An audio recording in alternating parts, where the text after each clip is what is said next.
Dobry wieczór, dobry wieczór. Witamy wszystkich. Z tej strony ponownie Mateusz Lech, poniżej Paweł Jeżowski, po mojej prawej, nie wiem jak wy widzicie, Maciej Kapitan Lisowski, no i nasz gość.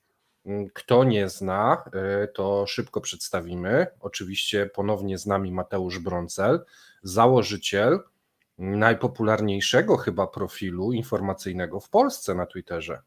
Ale witam serdecznie, ale informacyjnego, ale tylko w jednej tematyce. Tak. W jednej tematyce, ale to w szczytowych okresach pod 200 milionów wyświetleń miesięcznie.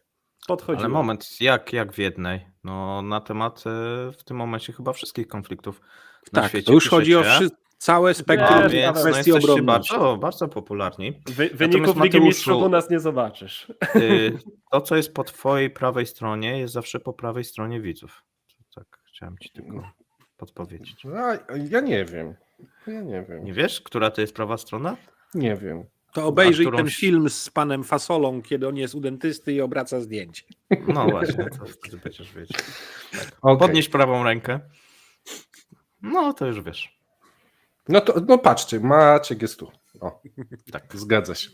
Dobra, panowie, przechodzimy do tematu, bo już 2 minuty gadamy i nic nie wygadaliśmy tak naprawdę. Co dzisiaj mamy na naszym rozkładzie? Troszkę o Ukrainie, troszkę o Izraelu, a później wracamy do nas i porozmawiamy o zmianie rządu, a tematach zbrojeń. Myślę, że jest to bardzo ciekawy temat, rzadko poruszany, ale myślę, że warto nad tym się odrobinę pochylić i wielu naszych widzów jest zainteresowanych. Znaczy wiesz, ten temat nie, że jest rzadko poruszany, tylko trzeba było troszeczkę wstrzymać, a w tej chwili jak już znane są Rzadko poruszany. Tak, i Maciej zamilkł, zamarł. wyniki, I możemy niekoniecznie. podziękować za wszystkie komentarze, lajki, a za wszystkie osoby, które nas wspierają. Teraz jedzą kolację razem z nami. Słuchajcie, jest nam miło, że jesteście. Zapraszamy do subskrypcji naszych kanałów, bo i Maciej, i my już niedługo 20 000 będzie subskrybentów. Ale Maciej to by musiał, Maćkowi to musiał Trochę uczyć. więcej. Chcesz No, mi ale zrobić to wiesz. downsizing? Da się Nie, zrobić, no. Ja Przepraszam. Ja chciałem powiedzieć, że mamy jeszcze kanał War Newsa. Tak, na kanał którym- War A, Newsa. tak? Tam Ojej, już jest Mateusz, przepraszam. 10 000 przecież. Tam już jest 10 000, a więc Tak jest. no niedługo mogą być wszyscy po 20 000, jak dobrze pójdzie. To ja proponuję, żebyśmy wszyscy mieli bliżej 100, wiesz? Też I jestem nie za tym. razem, tylko każdy z osobna. Też jestem za tym. Dobra, kończymy to. Co się dzieje na Ukrainie, panowie? Bo Maciek? ja nic nie wiem. Zacząć kto ma? Ty czy ja, Mateusz?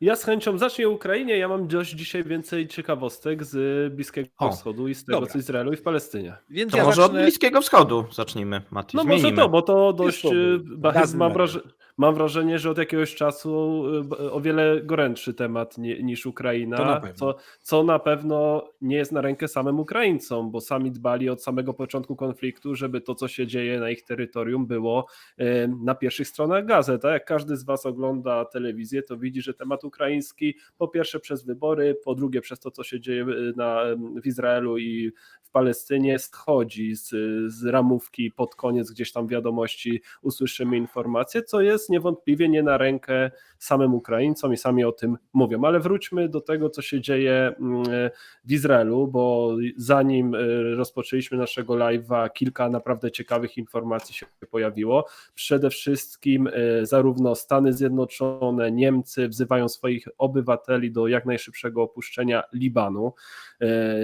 Dużo się mówi o Hamasie, ale cały czas gdzieś jest pomijana kwestia Hezbollahu, którzy, jak sami Izraelczycy stwierdzili, jest o wiele potężniejszy, 10 razy silniejszy, jak to stwierdził minister obrony Izraela, niż Hamas, więc tutaj może być dość niespokojnie. Wizyta dzisiaj oczywiście też ministra obrony Niemiec w Libanie.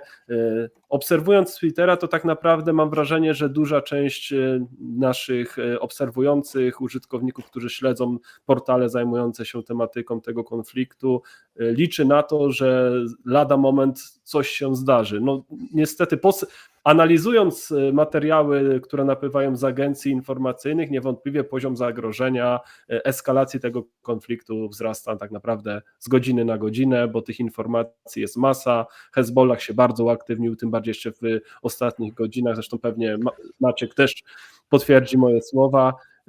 No mam wrażenie, że czeka nas, ale to jest tylko moja prywatna opinia, czeka nas jakiś większy konflikt w tym rejonie. Zobaczymy, jak jeszcze zareagują Stany Zjednoczone. One też dosłownie kilkanaście minut temu zaapelowały do swoich obywateli na całym świecie, żeby gdzieś tam uważali, będąc w pobliżu chociażby izraelskich ambasad, więc tak naprawdę ten gniew, który spowodowała ta tragedia w Strefie Gazie, tego ataku na szpital baptystów, który no chyba wszystko już na to wskazuje, był jednak dziełem Hamasu. Dzisiaj, dosłownie też 10 minut temu, ta liczba zabitych, którą pojawiała się na samym początku, około 500 osób, przez agencję AFP została zdementowana do 50. O, i Maćka wyciszyłeś, bardzo dobrze, Mati. Tu możesz, To ja Pawle, mogę zabrać głos. coś powiedzieć. Popraw sobie, Maciek, ten mikrofon. No. Bo znowuż, tak jak chyba w niedzielę coś ci się rozłączyło. Tak, nic nie słychać. Nie słyszymy cię. A więc na pewno u ciebie. Słuchaj, bo ja dzisiaj słuchałem Wojtka Szewko, który być może za 2 tygodnie, tak rozmawiałem z nim, będzie naszym gościem. Zobaczymy. Natomiast no, Wojtek mówił, że no, wszyscy twierdzą, że to jest Hamas, natomiast w jego opinii jest duże prawdopodobieństwo, że jednak to był Izrael. Słuchaj, dlaczego sądzisz? Może tak powiedz, wiesz co, ja ci powiedz powiem dlaczego tak. sądzisz, tak? No bo oczywiście opinia opinii, natomiast co wskazuje za tym, że to był Hamas? Oprócz tego, znaczy jedna rzecz na pewno wskazuje, kto na tym zyskuje. No, zyskuje na tym oczywiście Hamas. Jeżeli byśmy popatrzyli właśnie tym kierunkiem zysków i strat, no to Hamas najbardziej zyskuje. Natomiast mam na nowe słuchawki, ale 10 zł to nie kupię. Musicie się bardziej Ale postarać. dobry początek. Ale dobry początek. No ja mam dużo słuchawek, tu mam jakieś następne, żeby nie było. Ale to po prostu lubię. To są moje tak z dzieciństwa takie słuchawki. Ale wracając, słuchaj, do tematu. Co wskazuje na to, że to jest Hamas? Wiesz co, Paweł, ja analizowałem to, próbuję to analizować od samego początku. Niewątpliwie trudno i ten podział wyraźnie widać w naszym społeczeństwie, kto się próbuje opowiadać za jakąś ze stron.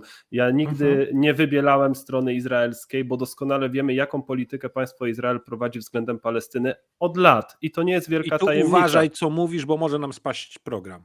Okej, dlatego powiedziałem to, mam wrażenie, dość dyplomatycznie. Druga kwestia to jest sam Hamas. Kiedyś padło fajne, Paweł, pytanie, czy Hamas to Palestyna? Jeszcze kilka lat temu nie mogłeś tego stwierdzić. Hamas nie równało się Palestyna. Dzisiaj, gdy rozmawiamy z ekspertami na ten temat, gdyby w Palestynie odbyły się wybory, wielce prawdopodobne, że 80% zgarnąłby Hamas. Ale Hamas w swojej misji, tego antyizraelskiej postawy nie jest wielką tajemnicą, wykorzystuje obiekty typu szkoły, wykorzystuje obiekty typu szpitale do wystrzeliwania pocisków. To jest podobny przypadek i ja tego też się nie boję stwierdzić. Tak samo robili Rosjanie i Ukraińcy. Pewne elementy czy obrony powietrznej, czy nawet na pewnym etapie wojny artylerii były rozmieszczane w tego typu obiektach. Pamiętamy te wszystkie dywagacje na temat chociażby ataku na teatr, to wszystko, można nad tym dyskutować, nie rozmawiamy na ten temat dzisiaj. Hamas wykorzystuje ludność cywilną po to, żeby pokazać światu, często z premedytacją, żeby pokazać światu, jak cierpi naród palestyński, co nie zmienia faktu oczywiście, że on cierpi i to bardzo, ale jest masa materiałów pokazujących chociażby wykorzystanie dzieci latających z bronią, których Hamas gdzieś tam wysyła do ukraińskich żołnierzy, żeby gdzieś tam prowokować. Wracając do twojego pytania, co według mnie przemawia? Ja widziałem na przykład dużą dyskusję pana Wojciecha Szewko z częścią naszych analityków.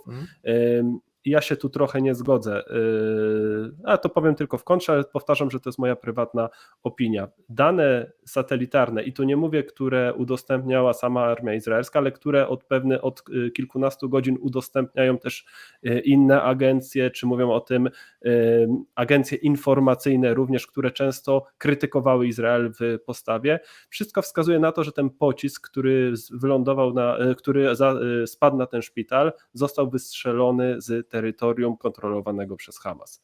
Jeżeli to się zmieni, zwracam honor.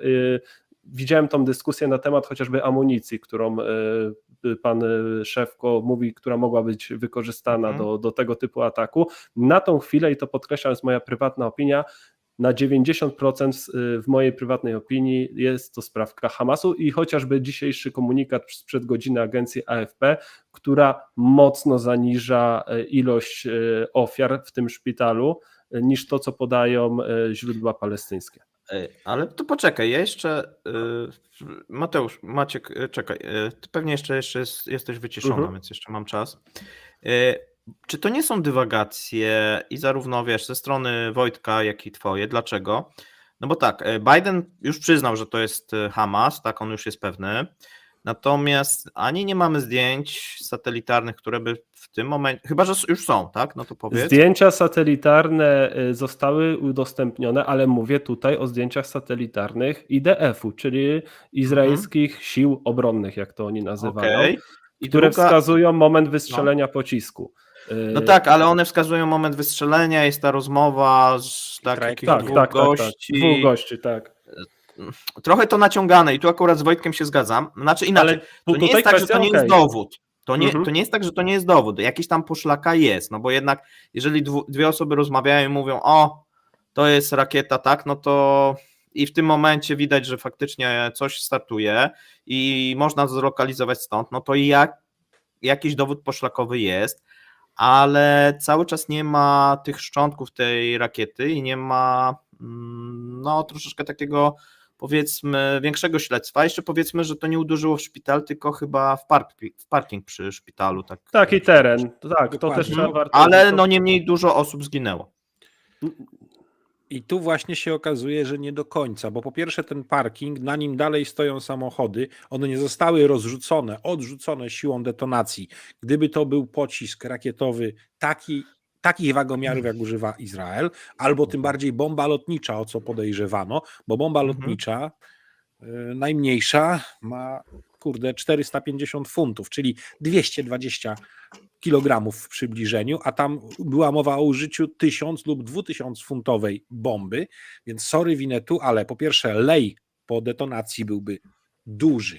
Tam by tego parkingu praktycznie rzecz biorąc w większości nie było, kostki na pewno, a tam jest niewielkie wgłębienie jak od dosłownie kilku petard złączonych razem, takich dla dzieci. To jest raz. Samochody nie są kompletnie spalone w części. To wygląda bardziej prawie, że jak detonacja nad tym placem. To ten sam parking nie jest tak duży, żeby tam mogły być setki osób jeszcze między tymi samochodami ustawione. Zniszczenia budynków są niewielkie. Nawet płoty ażurowe nie zostały, że tak powiem, wypchnięte siłą wybuchu na zewnątrz. Ja jeszcze wchodzę. Na koniec pozwolisz? Na koniec najważniejsza rzecz będzie, bo śledztwo międzynarodowe ONZ-owskie wejdzie. Sprawdzą rodzaj materiału wybuchowego, jaki był użyty.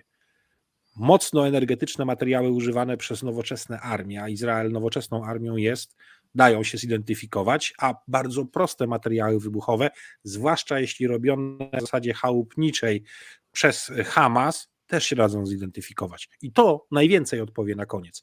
Ale większość przesłanek świadczy o tym, że jest to błąd lub przypadek w wykonaniu Hamasu, ale sprzedany bardzo dobrze propagandowo, co i tak już nie da się odkręcić i cały arabski świat będzie twierdził, że winowajcą jest Izrael. No i tutaj Maciek powiedział bardzo ważną i istotną rzecz. Hamas wykorzystał tą sytuację, jak się okazuje teraz rzeczywiście z o wiele mniejszą ilością ofiar, jak się to na początku sądziło, do obudzenia świata arabskiego. To, co się wydarzyło w Turcji, w Libanie, w Jordanii, te masowe protesty i no panowie właśnie, to co się wydarzyło, tak w dwóch słowach? Ale to poczekajcie, to jeszcze powiedzcie, ile osób zginęło, ile Hamas... Między 10 a 5, a w ogóle. No, w całym konflikcie. Znaczy nie, jakie były na początku, a jakie są teraz, no bo to się właśnie Ale zmienia. mówimy nie? cały czas o szpitalu. Nie, Tak, o już szpitalu. o całości. O Nie, całości. no o szpitalu i o całości jak chcecie, tak? Mhm. No to całość, jeżeli mówimy, no to palestyńskie Ministerstwo Zdrowia na dzisiaj podawało, nie chcę dodać dokładnie, 3000 chyba 500 czy 600 osób zabitych. Ale ileś w tym tam były rannych. te ze szpitala, które były podawane, Tak. więc jest to już nierzetelna informacja. 2 minuty dosłownie przed naszym live'em agencja AFP, Spectator Index i inne agencje powiedziały, że w wyniku ataku na szpital baptystów, czy na teren szpitala baptystów w Gazie zginęło od 50 do maksymalnie 70-60 osób. I To powiedzcie, ile arabskie media podawały, bo one podawały 10-krotnie wyższą. Tak? Zaczęły od 300, przeszły do Skończy- 500, 600, skończyły na Mhm. 900. Tak, znaczy ja widziałem taką z Zabitych. tych powiedzmy takich pro-palestyńskich powiedzmy mediów, to taką ja, jaką zauważyłem największą podawaną oficjalnie przez te agencje liczbą, to było 600 osób. Ja przerwę wam, musimy podziękować dobremu gościowi. Paweł będzie miał chyba nowe słuchawki, spójrzcie. No ale ich O! nie chcę zmieniać. Przestańcie mi wysyłać te pieniądze, tak? Nie zmieniam słuchawek. Możecie wysłać tutaj na dietę czekoladową dla Mateusza, ale od moich słuchawek to ten.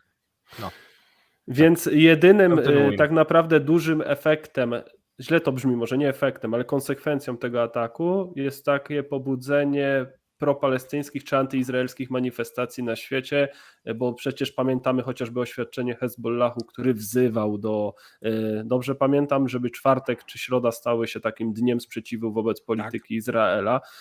Turcja również się negatywnie wypowiadała. No i tak naprawdę sprawa tego szpitala tak naprawdę zaczęła przewracać pewne domino w konsekwencji zdarzeń, chociażby o wzmocnieniu floty amerykańskiej i pojawianiu się polityków tych światowych dość szybciej na terenie chociażby Izraela czy Libanu.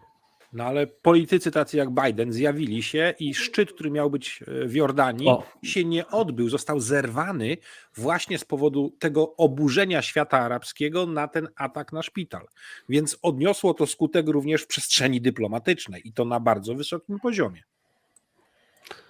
Więc tak naprawdę mamy to, co Hamas chciał, to osiągnął.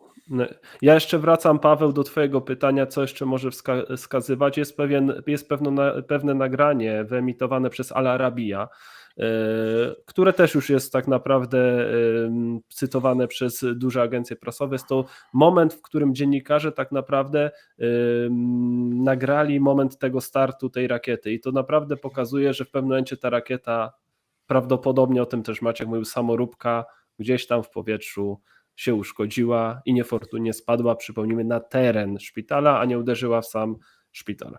Aha, czyli to nie było celowe działanie. Nie, to Nie, raczej przypadek nieszczęśliwy, raczej. ale dobrze wykorzystany. Okej. PR-owo. No to Są też takie teorie i może też o nich powiedzmy. Pewnie je odrzucicie. Ale że to była jednak robota i nie od Wojtka, tylko pojawiały się, że to była robota Izraela. No i pewnych, można powiedzieć, osób w Izraelu, no, które są za tym, żeby ten konflikt właśnie eskalował. No i tu wiesz co, ja bym się jednak tak, no bo nie możemy nie stwierdzić tego, że Benjamin Netanyahu gołąbkiem pokoju w retoryce jest, bo nie jest, tak? Jego retoryka zawsze się opierała na tezach takich mocno nacjonalistycznych, mocno antypalestyńskich, ale przypomnijmy, że on przez wiele lat był premierem i jest premierem z krótką przerwą Izraela.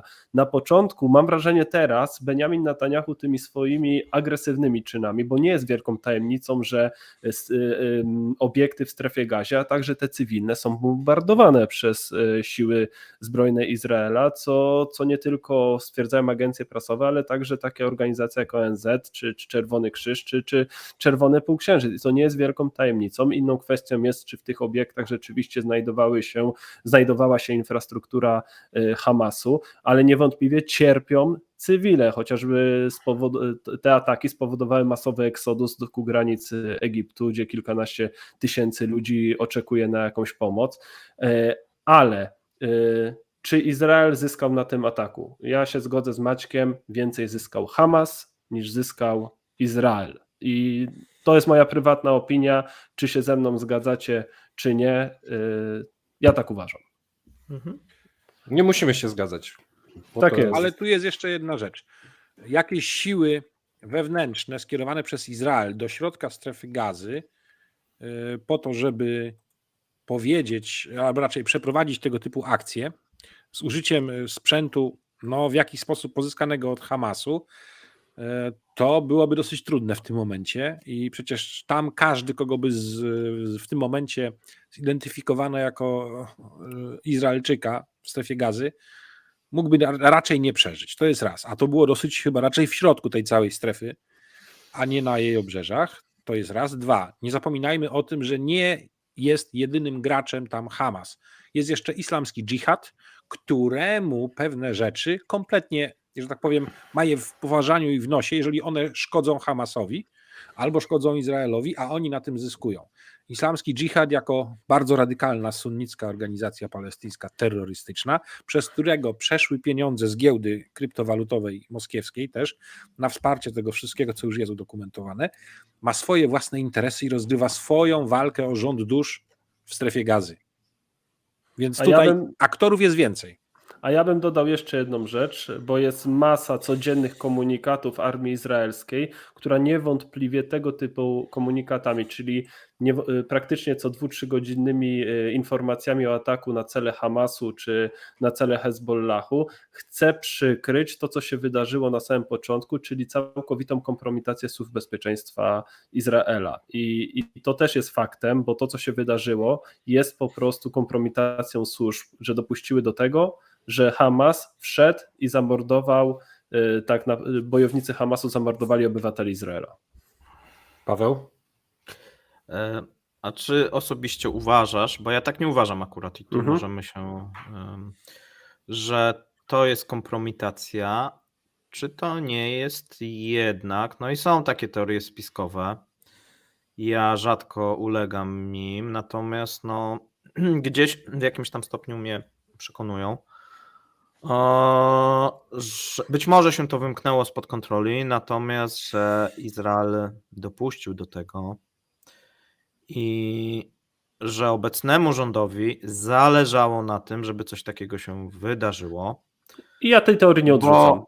Bo wiesz, bo to cały czas jakoś mi trudno sobie wyobrazić, tak jak zresztą wielu obserwatorom, także państwo, które posiada bardzo sprawną armię, sprawny kontrwywiad, sprawny wywiad, jednak również tą granicę, która posiada tysiące różnego rodzaju czynników, jeżeli chodzi o tą strefę Gazy, zostało w ten sposób zaskoczone i jednak z pewnym opóźnieniem tutaj zadziałało oczywiście sprawnie, natomiast jednak sporo osób zginęło.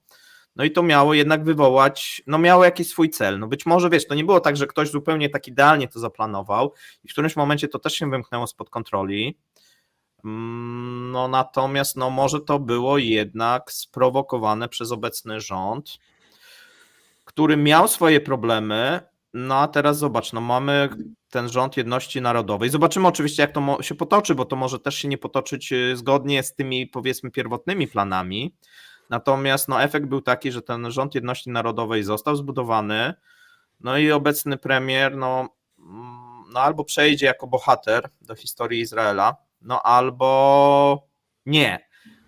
I to jest takie, wiesz, all in w stylu trochę Władimira Putina, ale zobaczymy, tak? Jeżeli to by nie... Zobacz, jeżeli to by nie nastąpiło, to ten rząd by upadł, to raczej wszyscy o tym są przekonani, tak? I pewnie być może obecnemu premierowi groziłoby więzienie, bo to też zarzuty są dosyć silne. Mati? Nie, to odpowiadasz. Tak. Wiesz co, Paweł, ja tej twojej teorii całkowicie nie odrzucam, bo doskonale wiemy, bo zapominamy też o tym, co się działo w samej izraelskiej polityce, chociażby niedawne protesty, czyli te konstytucyjne. niewątpliwie konflikt, który teraz trwa, jest na rękę premierowi Izraela. I to nie jest żadna wielka tajemnica. Jest i tak. I pytanie, tak jak mówisz, jak zobaczy go historia. Czy on wykorzysta, czy wykorzystuje tą kompromitację, być może celowe działanie, czy to, co się wydarzyło w ostatnich dniach na granicy z Palestyną, bo dzisiaj tak naprawdę trochę źle to zabrzmi, ale Izrael ma krew męczenników, których teraz będzie wykorzystywać do walki z Palestyną. Tak? Ci ludzie, którzy zginęli, stali się takim pretekstem, usprawiedliwieniem do tego, żeby atakować strefę Gazy. Pojawiały się przecież komunikaty, że będą bezwzględni, ta ofiara, którą ponieśli obywatele Izraela, nie tylko funkcjonariusze służb bezpieczeństwa, ale także cywile, to co się wydarzyło przecież na tym festiwalu, to nie zostanie bez reakcji. Tak? Tylko pytanie, jak to wykorzysta Hamas, czy my rzeczywiście, bo patrząc na prawo międzynarodowe, ja to rozumiem, rozbiłbym to, jakbyśmy to przenieśli na swoje lokalne warszawskie, czy tam polskie, nadwiślańskie podwórko. Pewnie każdy by chciał, żeby ta krew, ci obywatele zostali pomszczeni. No tylko pytanie, czy uderzamy w cele Hamasu, czy nie, tak? No, cele Hamasu, cała ta infrastruktura jest faktem, znajduje się wśród obiektów cywilnych, tak? No, trudno mi teraz sobie wyobrazić, co ja bym zrobił na miejscu premiera Izraela, ale no słuchajcie, tysiące ludzi ewakuowanych z Gazy, a niewątpliwie masa ludzi postanowiło zostać na tym terenie. Pytanie, jak to powinno być rozwiązane? Mam wrażenie, że z godziny na godzinę dyplomatyczne sposoby zawodzą, a sam Izrael dąży do tego bardziej, żeby zakończyć tą sprawę zbrojnie. I to jest moja prywatna opinia. Na rękę będzie Izraelowi wejść w atak lądowy w strefę Gazy. Już dzisiaj się pojawił komunikat ministra finansów, że strefa Gazy powinna zostać jakimś terytorium buforowym. No to takie słowa padają niemal codziennie z ust polityków izraelskich. To ja może troszeczkę wskoczę off topic, ale myślę, że to jest ważne. Nasi widzowie wiedzą, że we dwóch z Pawłem prowadzimy ekonomię Rosji i szukamy we dwóch informacji dotyczących ekonomicznych Rosji.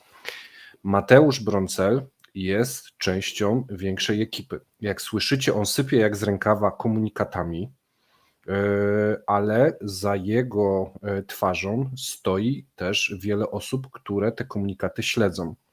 Więc jest to taka praca zbiorowa i to, że Mateusz to rzuca jak z rękawa, to nie wymyśla tych komunikatów, tylko jest solidnie przygotowany. Powiedz, ilu ludzi masz w ekipie, która pracuje dla Warnewsa?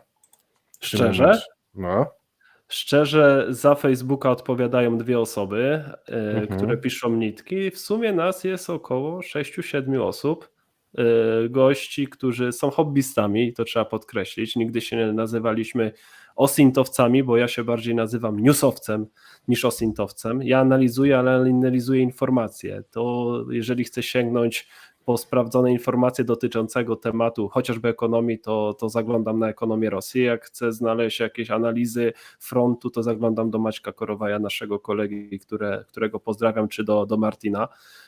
My jesteśmy newsowcami, my analizujemy komunikaty. Nasza praca polega na prasówce i często nam się to zarzuca, że podajemy komunikaty wszystkie.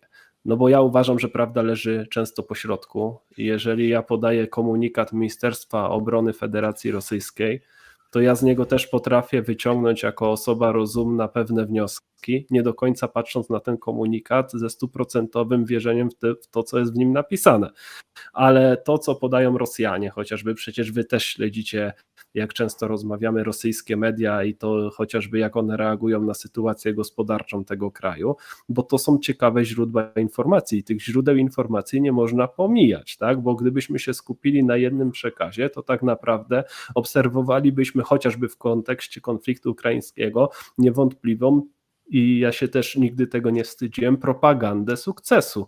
No bo przypomnijmy, że Ukraińcy o stratach nie informują, o porażkach informują, ale zupełnie inaczej. Inna kwestia to jest to, jak oni prowadzą swoją politykę informacyjną, tą w internecie, tą w świat puszczaną, bo to jest robione perfekcyjnie, ale nie oszukujmy się, że propaganda występuje zarówno po jednej i drugiej stronie konfliktu i tak samo jest z Hamasem i z Izraelem, więc w mojej opinii, w opinii ludzi, którzy nas obserwują, podawanie wszystkiego, to co jest oficjalnie podane, w mojej ocenie jest na plus, bo każdy może sobie wyciągnąć z tego wnioski jakiekolwiek chce.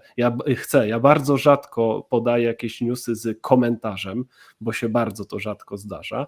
Puszczam suche fakty i tyle, jak to kto ocenia, czy popiera jedną, drugą, czy trzecią stronę, mnie to nie interesuje. Wy macie sobie sami wyrobić własne zdanie. A to, co dzisiaj rozmawiamy, to jest moja prywatna opinia i podkreślam, nie opinia całego Warnewsa. A właśnie takie komentarze na podstawie wniosków wysnuwanych z tego, to są chociażby rzeczy, którymi zajmujemy się my. Tak? A teraz ja bym lekko się cofnął do tego, co chciałem powiedzieć wcześniej, ale czekałem grzecznie na głos. Więc porównałem atak Hamasu na Izrael do Pearl Harbor. Nie bez powodu. Coś o tym, że będzie tego typu atak, jest to już praktycznie udowodnione, wiedziała administracja ówczesnego amerykańskiego prezydenta, ale potrzebowali odpowiedniego wstrząsu dla społeczeństwa, żeby móc wyjść z tej doktryny izolacjonizmu, jaką mieli po I wojnie światowej. Tego potrzebowali. Zaczęło się od klęski, ale summa summarum wygrali, bo udało się obudzić wszystkie pokłady efektywności, działania, zdecydowania i konsekwentnie doprowadzić to wszystko do końca. Taki sam obraz, jak dla mnie, był właśnie tu w Izraelu. Powiedziałem, że jest to jeden z możliwych scenariuszy i czekam na jego potwierdzenie. I kiedy? Najpierw szef MSZ Egiptu. Następnie również Amerykanie powiedzieli, że nie później niż 3 dni przed uprzedzili służby izraelskie o tym, że takie coś się może wydarzyć. Nie wiem, czy od razu powiedzieli o skali zagadnienia, ale że coś się na pewno wydarzy, to co najmniej 2 źródła, nie licząc własnych agenturalnych źródeł izraelskich, dały im info, że takie coś się może wydarzyć. A jednak wydarzyło się. Spowodowało to wielki szok w narodzie izraelskim, wśród jego obywateli. Udało się zmobilizować łącznie armię liczącą prawie 900 000 żołnierzy w chwili obecnej, co ma wpływ na ekonomię izraelską, bo to jest 10% obywateli, aczkolwiek stabilizowane to jest między innymi przez hurtowy zakup obligacji izraelskich przez amerykańskie fundusze emerytalne, które nie idą w ryzykowne inwestycje. To jasno pokazuje, że wierzą Amerykanie, przynajmniej ci inwestujący w tym momencie w Izrael i udało się ustabilizować bardzo szybko walutę, szekle, która nie straciła przez ten konflikt.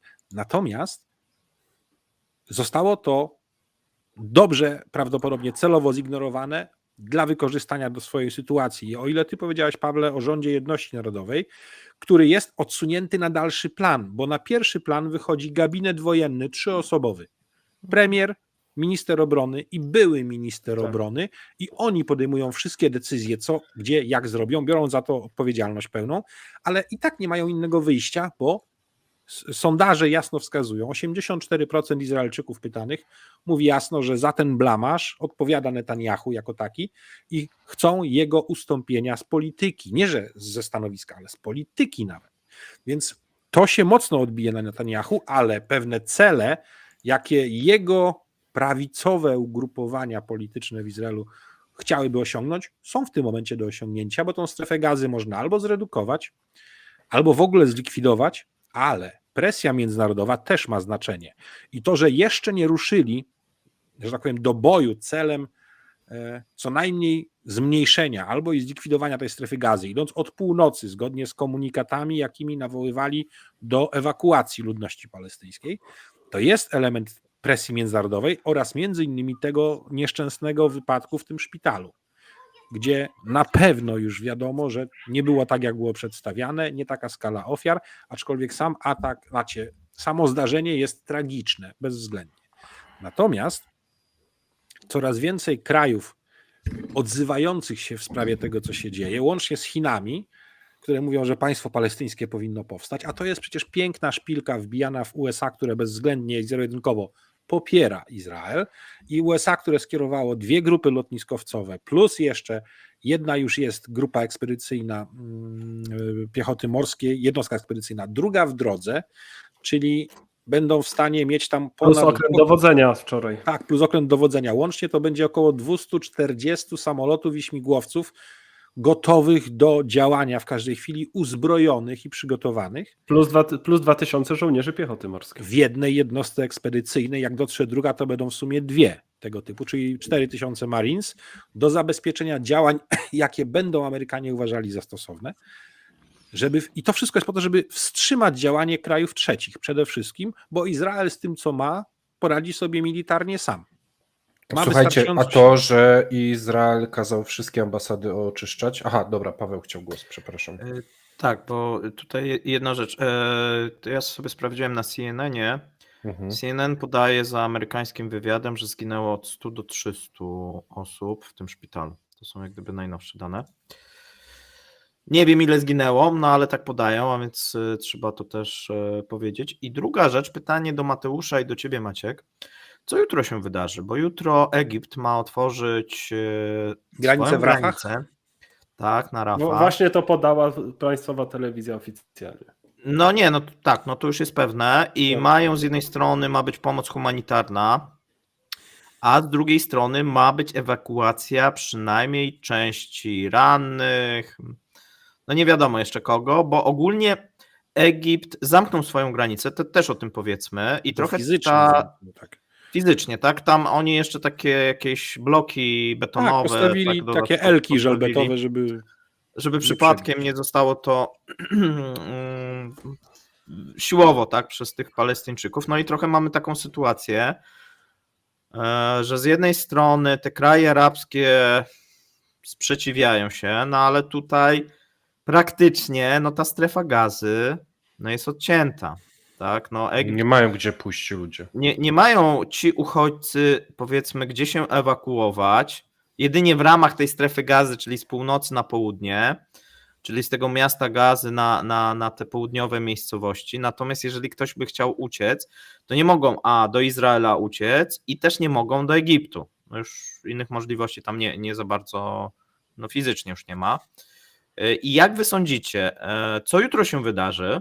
Czy też nie będziemy mieli jakiejś takiej próby ucieczki, czy większego eksodusu tych Palestyńczyków?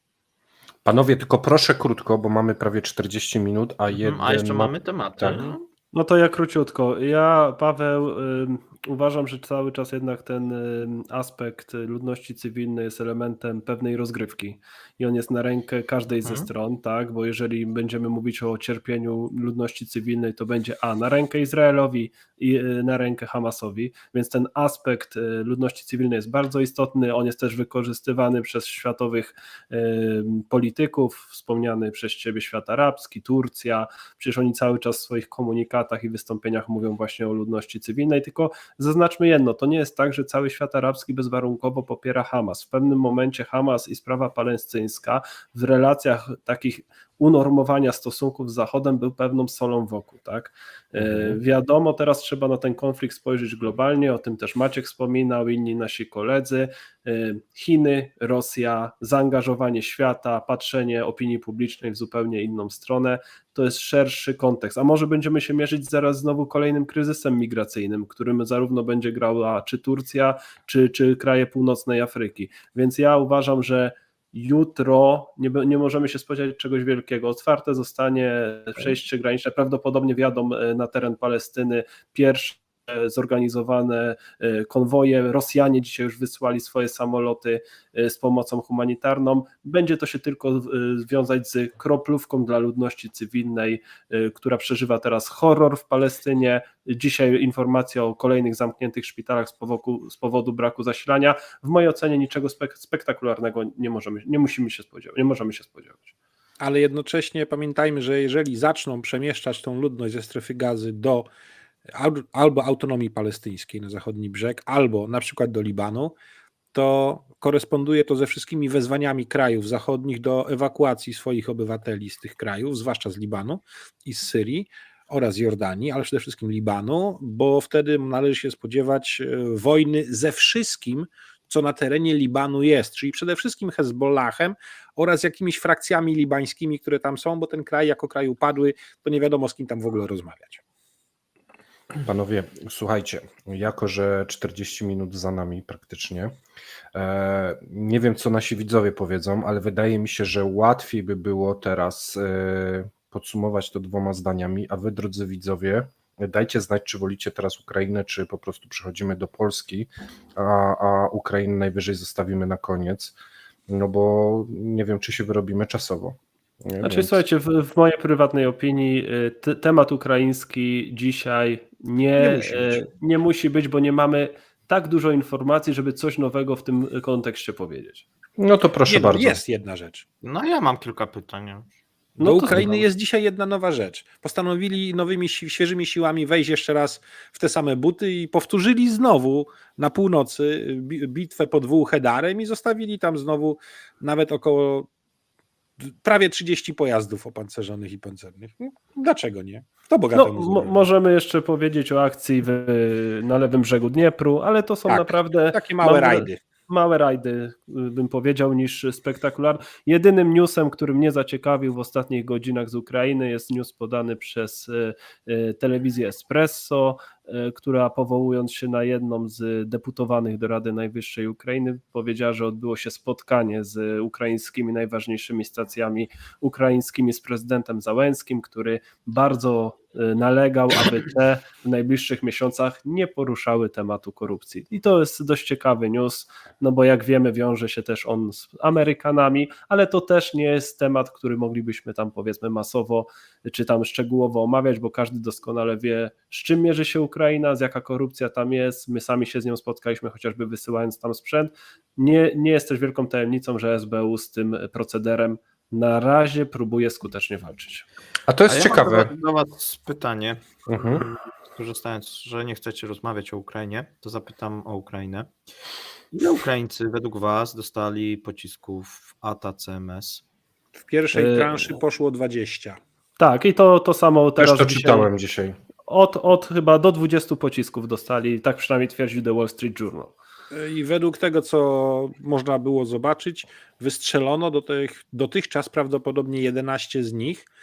O zestrzeleniu któregoś do końca nie wiemy, chociaż niektóre filmy wskazują, że dochodziło do detonacji nad powierzchnią gruntu, więc mogli coś zestrzelić Rosjanie, ale generalnie rzecz biorąc, oceniając skutki, to co najmniej 70-80% pocisków wystrzelonych trafiło we właściwy sposób tam, gdzie miało, i skala zniszczeń na jednym tylko lotnisku to jest 5 zniszczonych śmigłowców K-52 oraz 4 mocno uszkodzone lub zniszczone Mi-8, prawdopodobnie co najmniej No, tam jeden z nich, 24 były też. 24 No to też mogły podpuszczamy. oberwać, ale 8 w wersji walki radioelektronicznej. Te Panowie, najważniejsze. wchodzicie w szczegóły, a ludzie wyraźnie mówią, żeby zostawić gdzieś Ukrainę. Więc Pawle, masz jeszcze Słuchajmy jakieś się w głos krótkie ludu. pytanie? No ale moment, nie zrobiliśmy ankiety, to tylko są jakieś wypowiedzi pojedynczych osób, więc No właśnie. już nie dajmy się zwariować, tak? Że ludzie mówią, bo za moment będziesz miał, że ktoś napisze. Bo tutaj też piszą, tak, o ATCMS-ach, Mhm. a więc spokojnie. Dajmy się wypowiedzieć naszym gościom, jak najbardziej. A to jeszcze Kurde, myślałem, pogłębię że jesteśmy tutaj pytanie. wszyscy gospodarzami. Tak, tak, gospodarza. A słuchajcie, dostaną więcej, no bo skoro 20 dostali, no to już skorzystali z 11, no za moment To, co w Amerykanie atakach na mogą- Berdiańsk i Ługańsk, no to za moment wykorzystają wszystko. Jak wy to oceniacie? Amerykanie uważam- Mogę powiedzieć o rosyjskiej, że tak powiem, reakcji, bo ona jest bardzo ciekawa. No to zaraz posłuchamy o tej rosyjskiej reakcji, bo nie wiem teraz, Mateusz, generalnie rzecz biorąc, to co oceniane jest, jeszcze co Amerykanie z niezmodernizowanych tych pierwszych ATCMS-ów mogą mieć u siebie, to może być około 250 sztuk. Z tego nigdy nie oddadzą wszystkiego, więc potencjał tego, co jest możliwe, to tak jest do 140 sztuk łącznie.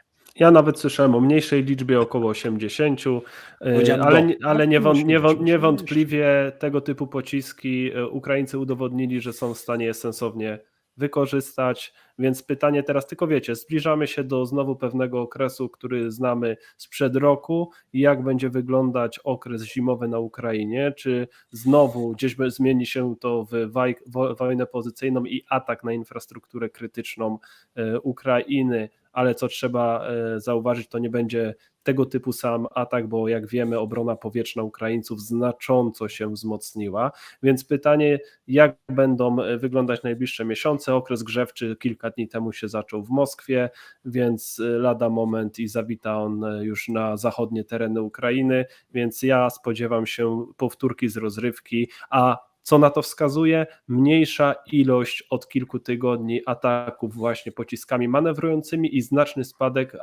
ataków dronami kamikadze tej irańskiej produkcji. Tak, to jakby oszczędzali je na okres zimowy.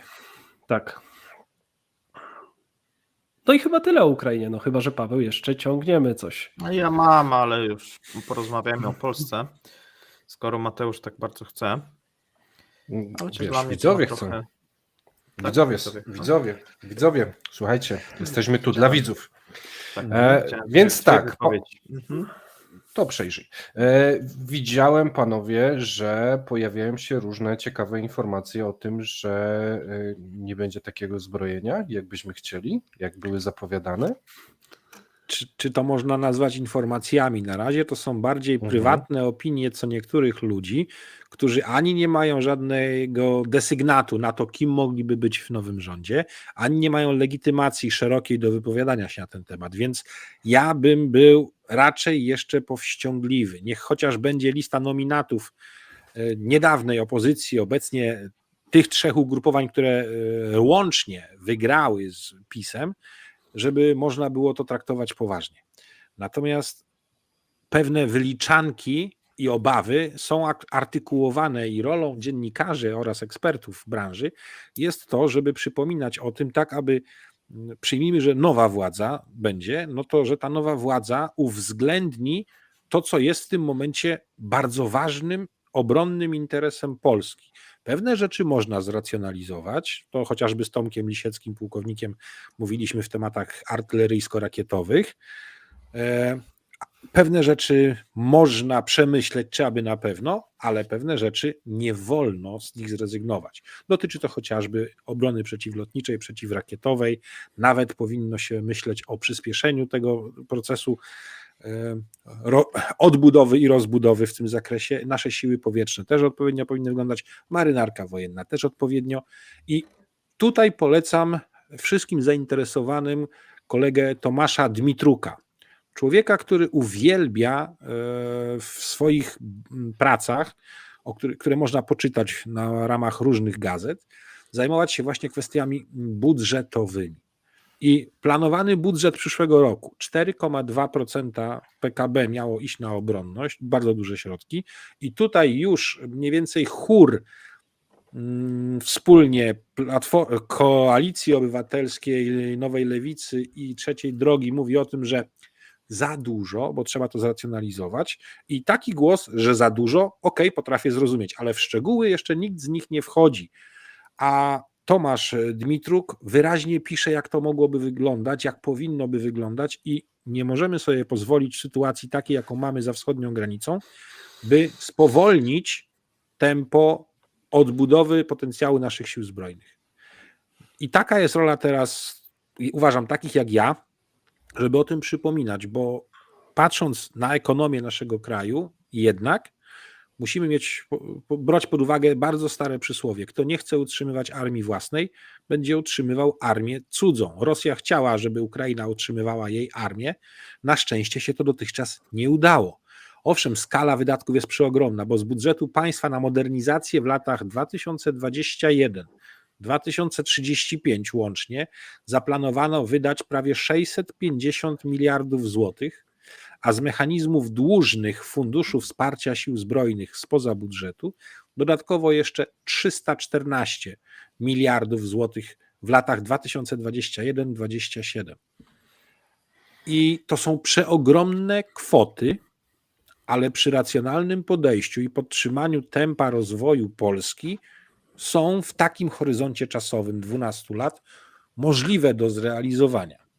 Aczkolwiek nie jest to łatwe i będzie to trudne. A rządy poprzednie Koalicji Obywatelskiej, wtedy Platformy Obywatelskiej, łącznie z PSL-em na przykład, bardzo często korzystały z możliwości przemieszczenia środków budżetowych z obronności na inne, zwłaszcza socjalne potrzeby. I tutaj jest ryzyko, biorąc pod uwagę historię, jak to przedtem było, takich rzeczy, ale mamy też nowe, dodatkowe zobowiązania sojusznicze przelane na papier, są podpisane różnego rodzaju umowy, z których część to są dopiero umowy ramowe, czyli chcieństwo i deklaracje, i tu można się obawiać, że może dojść do prób ich weryfikacji, może nawet racjonalizacji, bo ja osobiście powiem, że im mniej haubic K9, a im więcej krabów, tym lepiej dla nas. Więc są tu rzeczy, które można ruszyć racjonalnie, ale są też rzeczy, których absolutnie negatywnie weryfikować nowe władze nie powinny. Dobra. A to ja wchodzę w zdanie w takim No razie. właśnie. Bo pierwsze, co Maciek też istotne poruszył, to budżet. Dane o naszym budżecie zostały właśnie ujawnione, o to jakie zadłużenie i problem mamy, to jest jedna, ale nie porównywałbym rządu PO-PSL sprzed kilkunastu lat do obecnego, bo mimo, że mówi się tak naprawdę o 3 partiach, czyli o Lewicy, o Trzeciej Drodze i Platformie, to wchodzą tam też inne ugrupowania. I kwestia To jest 10 partii. Tak, i obronność moim zdaniem będzie taką troszeczkę kością niezgody, no bo z jednej strony będziemy mieli elektorat lewicowy, chociaż pozytywnie byłem bardzo zaskoczony tą koncepcją partii Lewicy czy partii Razem właśnie o stanie polskiej armii i ich pomysłach, ale niewątpliwie duża część tego środowiska skupi się na postulatach socjalnych i te pieniądze skądś trzeba będzie wziąć. Ja się obawiam, że niestety kwestia obronności może być okrojona, ale naszym zadaniem, i to nie mówię tu w jakimkolwiek od razu sposób krytyczny, tylko takim powiedzmy merytorycznym, żeby trochę też te osoby, które to obserwują, czy my, czy masa osintowców, czy ekspertów z tej dziedziny, wskazywała potrzebę ciągłej modernizacji polskich sił zbrojnych. Wiemy, kupujemy masę sprzętu z zagranicy, czyli tutaj ja bym jednak skupił się na większym zaangażowaniu polskiego przemysłu, bo mówimy często o armatohaubicach K9, o krabach, mówimy o czołgach jednych, drugich, Abramsach K2, ale cały czas i tutaj mam nadzieję, że może ta sprawa też ruszy, wyposażenia indywidualnego żołnierza, bo to w Polsce leży i to my nie musimy tego rozmawiać z żołnierzami, bo wystarczy, że chociażby spojrzymy na oficjalne zdjęcia wstawiane przez nasze służby informacyjne w wojsku z granicy, gdzie ten sprzęt po prostu często woła pomstę o nieba. Tutaj liczę na to, że rządzący, nie wiemy jeszcze, bo przecież ta gra polityczna też niewątpliwie przez najbliższe dni będzie bardzo ciekawa, pewnie będzie skupiać właśnie uwagę użytkowników chociażby Twittera czy YouTube'a właśnie na naszej lokalnej polityce, ale tutaj podkreślę, to nie jest rząd PO-PSL sprzed kilku lat, tu jest masa partii, które chcą zrealizować program i w kontekście bezpieczeństwa tu też będzie solą wokół i to też już widzimy dyskusję między potencjalnymi koalicjantami na Twitterze, chociażby o bezpieczeństwie nie tym wojskowym, ale też energetycznym, bo już kwestia atomu gdzieś się przewija głośno w rozmowach, w artykułach, tutaj jedni mówią, że tak, inni mówią, że nie, więc o tym bezpieczeństwie też warto rozmawiać, o bezpieczeństwie energetycznym, bo ono będzie się także przekładać na tą naszą ekonomię, o której wy znacznie więcej wiecie niż ja. Dobra, to takie pytanie może do Maćka. Co może wylecieć, a co jak najbardziej powinno zostać? Samoloty FA-50. FA-50 dla mnie ten gap filler to jest przede wszystkim zwiększenie zdolności szkolnych, potem trochę szkolno-bojowych. Wylecieć dla czy mnie, zostać? Jak dla mnie mogłyby wylecieć, absolutnie. Dobra, 1000 Zostać. czołgów K2. Bo nam nic nie zostanie. Tutaj trzeba najpierw przeliczyć, jaki ma być rozmiar naszych sił zbrojnych i ile dywizji ma być. A ja bym 4... jeszcze dorzucił, że zamiast rozmiar, tylko ile na tym skorzysta polski przemysł. Jeżeli skorzysta dużo, to bierzemy. Jeżeli jest komu to sprzedać, a potencjał w tej chwili jest duży, a jeżeli będziemy produkować szybciej niż robią to Niemcy, co jest bardzo prawdopodobne. Jak sprzedać? My je mamy kupić, Maciek. ale my je mamy kupić i możemy jednocześnie produkować na eksport. Okej. Oczywiście. A potencjał My możemy... zakupowy jest spory. Tylko Dobra. chodzi o tempo produkcji. Niemcy w chwili obecnej, jak wezmą się bardzo mocno za siebie i na samym swoim terenie, jak dojdą do produkcji 50 sztuk, to będzie wyzwanie dla najbliższych 3-4 lat. Jeżeli zrobią fabrykę na Ukrainie, to może im iść trochę lepiej. Ale generalnie rzecz biorąc, przy ich obecnych zdolnościach produkcyjnych jest to słabe. To, jak my w tej chwili konfigurujemy nasze linie produkcyjne nowe pod te nowe sprzęty, daje nam duży handicap w tej kwestii, jeżeli tylko to zostanie zrealizowane. Natomiast absolutnie ograniczyłbym kwestię K9, tych haubico armat, na rzecz lepszych, lepiej dostosowanych do naszych warunków haubico armat Krab. Kto to Można zbuduje? wspólnie... Kurczę, a ja Kraby, mam, Maciek, druga dylemat. linia produkcyjna jest budowana w tej chwili. Ale to najpierw w trzeba Bumarze linię Łabędy. zbudować. Nie, To jedna trzeba... już jest w HSW w Stalowej Woli. Dla krabów. Robi Drugą 24 Nie, robi w tej chwili 50. dla Ukrainy. Nie, robi 50 rocznie. No ale idzie większość dla Ukrainy. To zamówienie dla Ukrainy zostało zrealizowane w większości z tych, które były wcześniej haubic. No A ale te jest już następne. dla nas. No tak, Na następne razie w jest tylko kolejce. jedno na 54 sztuki zamówienie. Drugiego nie podpisano kontraktu do tej pory. No i nie podpiszą, jeżeli wiesz, jeżeli... Jest tylko na 54. Stawiają drugą linię w Bumarze Łabędy, która powinna być w połowie roku przyszłego gotowa. Mhm. Jeżeli będzie, no to w tym momencie zwiększymy tempo produkcyjne do 80-90 sztuk rocznie. No, powiedzmy, że w setkę nie wierzę, bo nigdy na 100% takie linie nie pracują.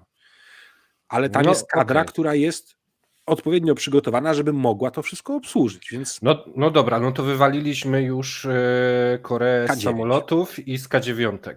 Co z Chunmu? ograniczenie. A ja Chunmu? wchodzę w zdanie. Nie, Chunmu Wchodzę nie w będą, bo zdanie. są bardzo fajne.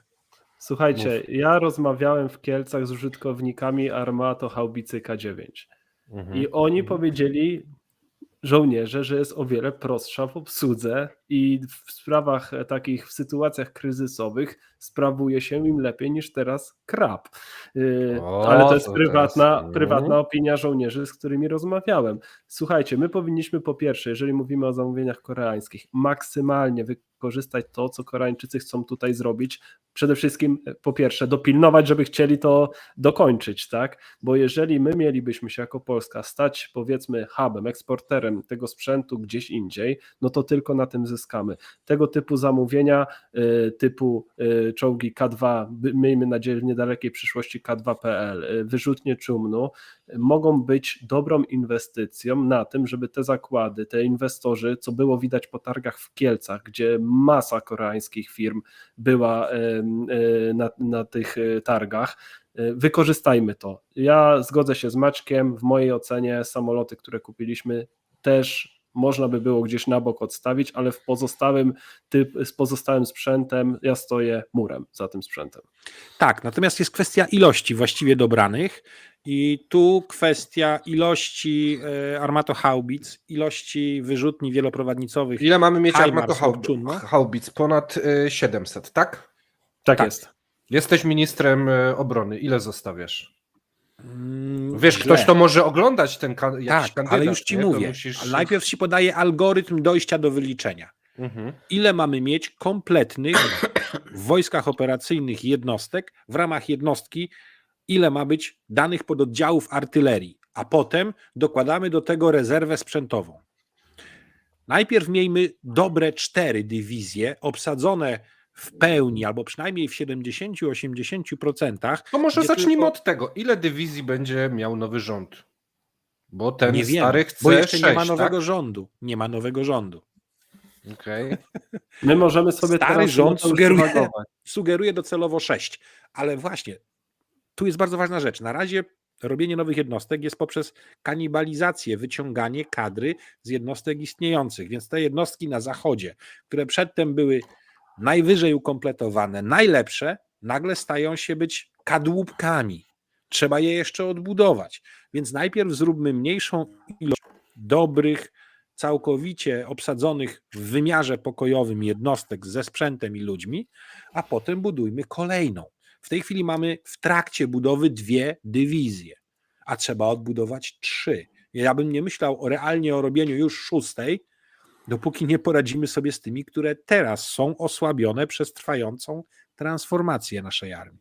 To ile A ja możemy Ale bym dostawić docelowo żołnierzy? 6, skąd wziąć żołnierzy? Trzeba będzie ich zachęcić finansowo oraz bonusami poza wynagrodzeniowymi w postaci przedszkoli dla dzieciaków, To ty żeby chcesz bardzo żony szybko ich miały co robić. motywować.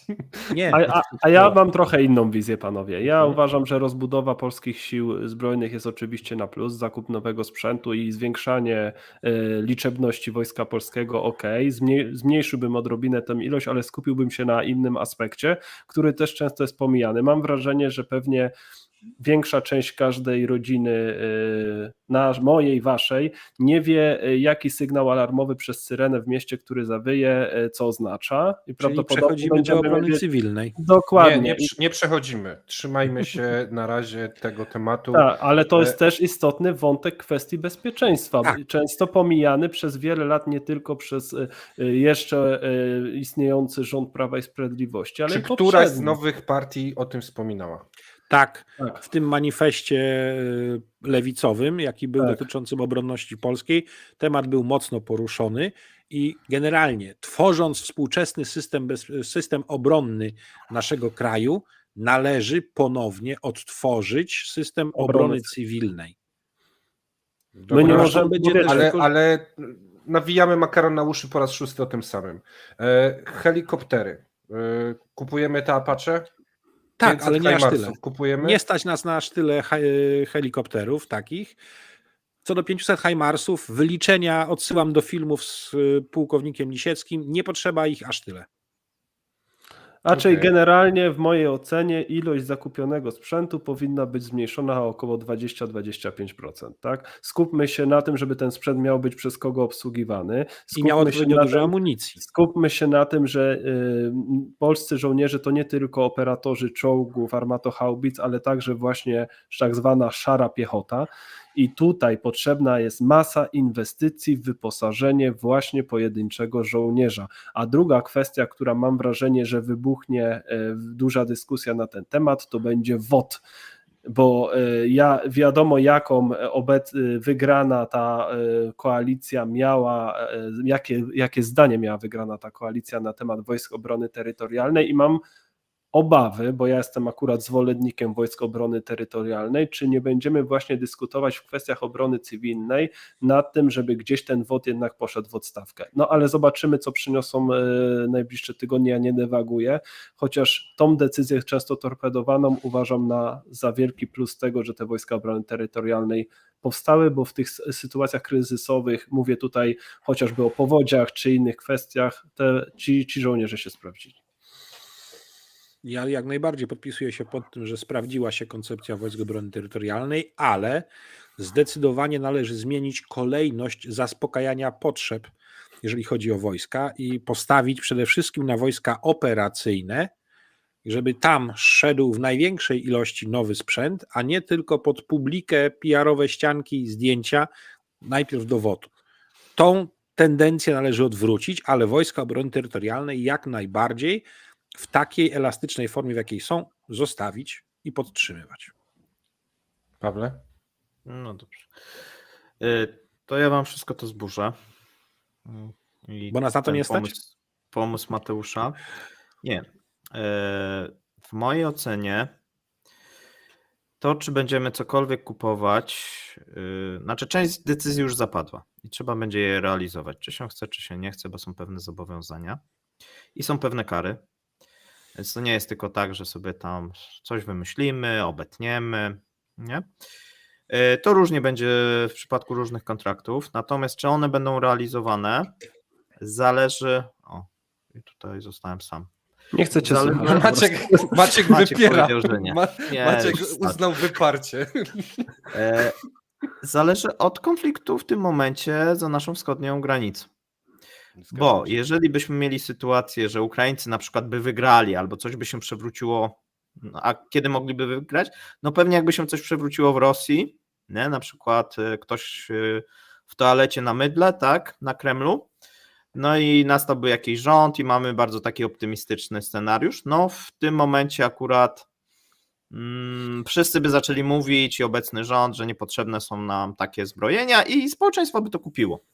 W momencie, kiedy ten konflikt będzie trwał, no to mamy troszeczkę taką zastawioną pułapkę przez PiS, bo jakiekolwiek obcięcie tych wydatków o te 20-25% czy więcej, no będzie się wkomponowało w pewną taką retorykę opozycji, a pamiętajmy, że w tym momencie, jeżeli PiS przejdzie do opozycji, no będzie bardzo mocną opozycją, która Tylko wiesz, ma Paweł, bardzo silny mandat, poczekaj, ma bardzo silny mandat i do ludzi będzie przemawiać, że obcinamy w tym momencie, jest konflikt, mamy zagrożenie, być może Polska będzie musiała się włączyć za moment do wojny, a w tym momencie rząd Tuska, tam nie wiem, Hołowni tam sobie możemy zamienić, obcina wydatki zgodnie z polityką niemiecką, bo nie ukrywajmy, i Niemcom i Francuzom zależy na tym, żeby Polska się nie zbroiła. I tutaj będzie PiS cały czas jak gdyby w tym kierunku grał i jeżeli rząd jak gdyby moim zdaniem ten opozycyjny właśnie ten Tuska jest troszeczkę w takiej pułapce. On musi to realizować. Jeżeli nie będzie tego realizował, no to w jakimś stopniu będzie szedł na tym pasku i tak będzie to przedstawiane przez opozycję, że no idzie na tym niemieckim pasku, no i za moment, za rok będziemy mieli następne wybory.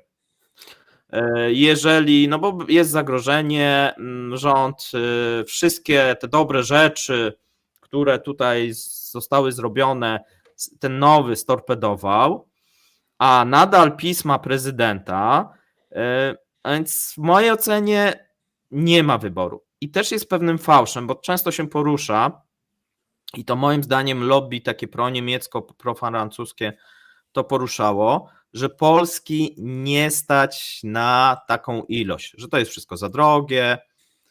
To jest nieprawda. To w ogóle nie ma, tu koszty w tym momencie, jeżeli chodzi o zagrożenie bezpieczeństwa Polski, nie mają aż takiego znaczenia i one są, i to trzeba sobie też jasno powiedzieć, one są do udźwignięcia. W takim Natomiast horyzoncie czasowym jak najbardziej. tak, no jeżeli sobie to rozłożymy na 10, 12, 15, 20 lat, no bo pamiętajmy, to nie będzie tak, że ktoś wyłoży te pieniądze jutro, tylko to będą kredyty najczęściej, które będą udzielane w takim długim terminie. Jeżeli to jest niezbędne, pytanie jest, czy jest niezbędne, tak? Jeżeli jest to niezbędne, to jak najbardziej Polskę stać w tym momencie rozwojowy. Nie? I to jest jak gdyby pewien fałsz, który wydaje mi się, że próbowano wmówić, szczególnie po tej lewej stronie, bo tam chyba mówisz, że tam ten razem było, natomiast najwięcej tego lobby prorosyjskiego w tym momencie, jeżeli popatrzymy na ten nowy rząd, no będzie po tej lewej stronie. Trzeba sobie też to jasno powiedzieć. I ono na pewno będzie działać. Na pewno będziemy mieli w nowym rządzie lobby prorosyjskie, które będzie blokować i będzie chciało właśnie, żeby te zbrojenia się nie odbywały. Natomiast, tak jak mówię, w mojej opinii jest to pewna pułapka i jeżeli nowy rząd nie będzie się zbroił, będzie obcinał, no to będzie spadał w sondażach, tak? No będzie musiał się liczyć z pewnym kosztem politycznym. Czy go stać i czy warto, to już muszą politycy rozważyć. Wiesz, Paweł, ja się z tą w 100% zgadzam, tylko i pewnie Maciek myśli podobnie. My w momencie, gdy mówimy o ilości sprzętu, tego ciężkiego sprzętu, nie mówimy o cięciu wydatków na same wojsko, tylko uważamy, że część tego sprzętu, przesunięcie środków mogło iść w gałąź wojska czy danego pionu na wyposażenie znacznie istotniejszego wyposażenia z punktu widzenia, czyli powiedzmy mamy tam ileś set tych HIMARS-ów, kupmy trochę mniej, ale zainwestujmy właśnie w inne dziedziny obronności. Tutaj bo fajnie widziałem, ktoś napisał u was na czacie, jeden z waszych widzów o chyba niku Bolo, że no tak, fajnie, ale i tak połowa Polaków, jak coś będzie, to ucieknie za granicę, tak? Albo schowa się w nieistniejących schronach. No i to też jest problem. My musimy nad tą kwestią edukacji także i ale poczekaj, wojskowej. Spójrz, wszedłem ci w słowo, spójrz na to politycznie. Jeżeli na przykład będziemy mieli taki przekaz, że nowy rząd powie, nie potrzebujemy 700 wyrzutni HIMARS, tylko skupimy 100 i przeznaczymy te, nawet jeżeli to będzie miało sens, to źle to się sprzeda. No Jeżeli to to tak, będzie, nie wiesz, zgodzę się. bo wiesz, co innego jak powiemy, dobra, nie kupimy 700, kupimy 650, nie? No dobra.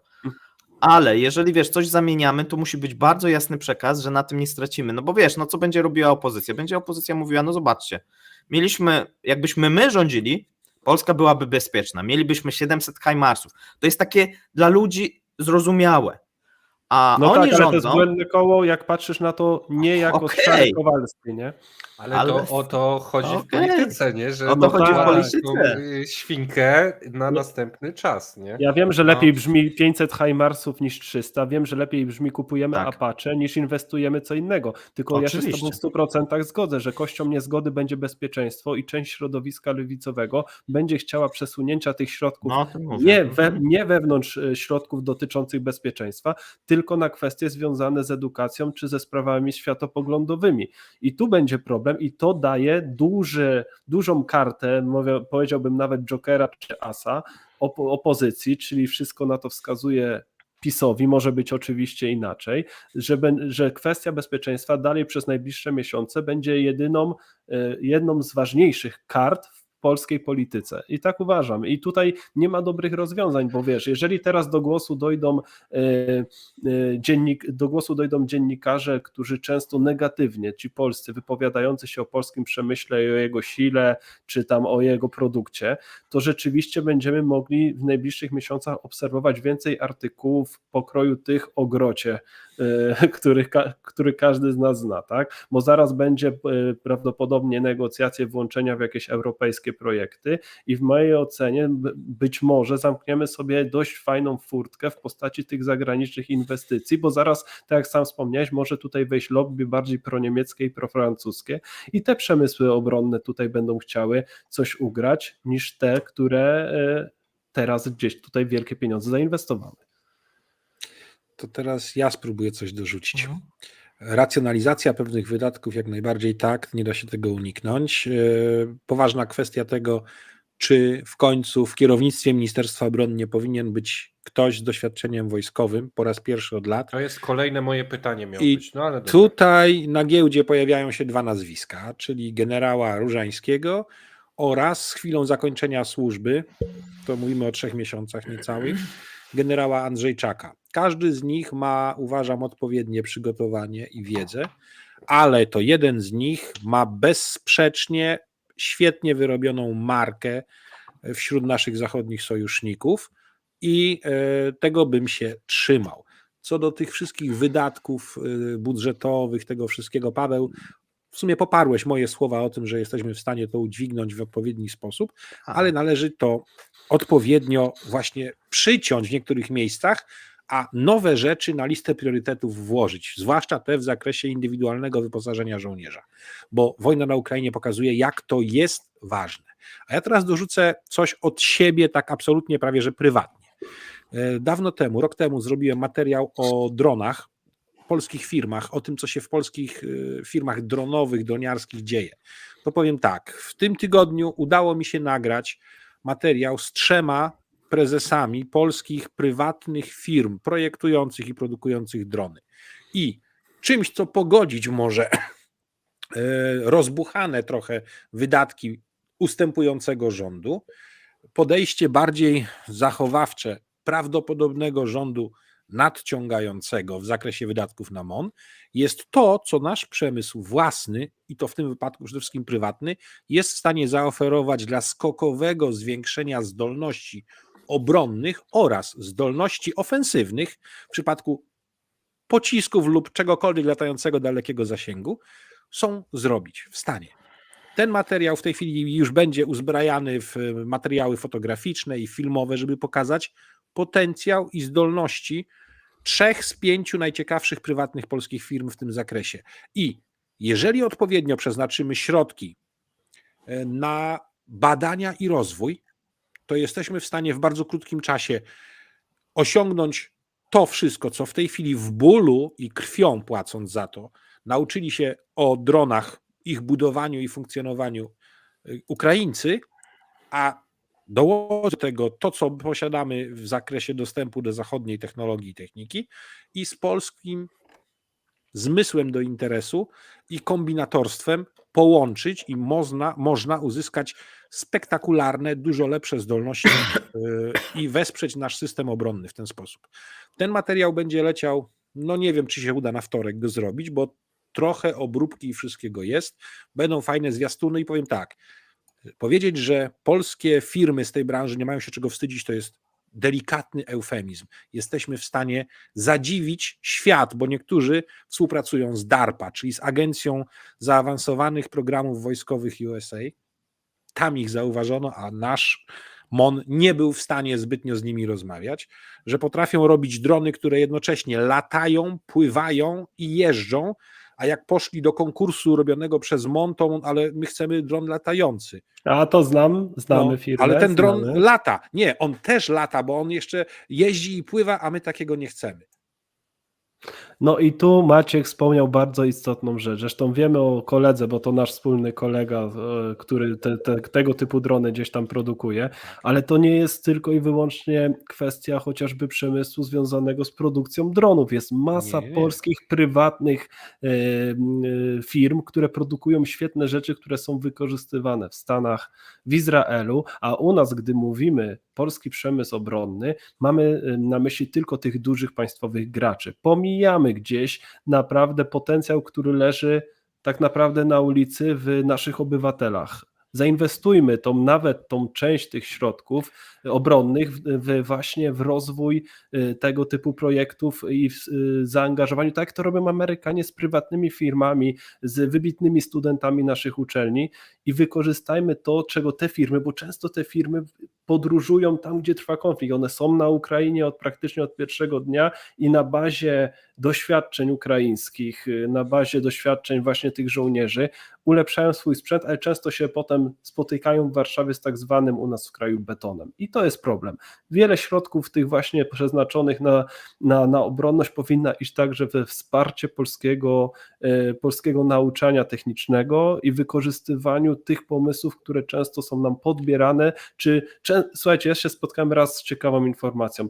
Pewna firma produkowała u nas, nie będę mówił, bo zaraz może będziecie wiedzieć kto, a nie chcę, bo może sobie nie życzą, ciekawy przedmiot, czy ciekawy towar dotyczący obronności. I powiedzieli im tak, słuchajcie, dostaniecie 2 czy 3 bańki dolarów na początek, ale załatwiamy wam amerykańskie obywatelstwo i do nas, tak? No i to jest podbieranie, marnowanie potencjału i tutaj też musi się wiele zmienić, żeby wykorzystać to, co mamy najważniejsze, czyli ludzi.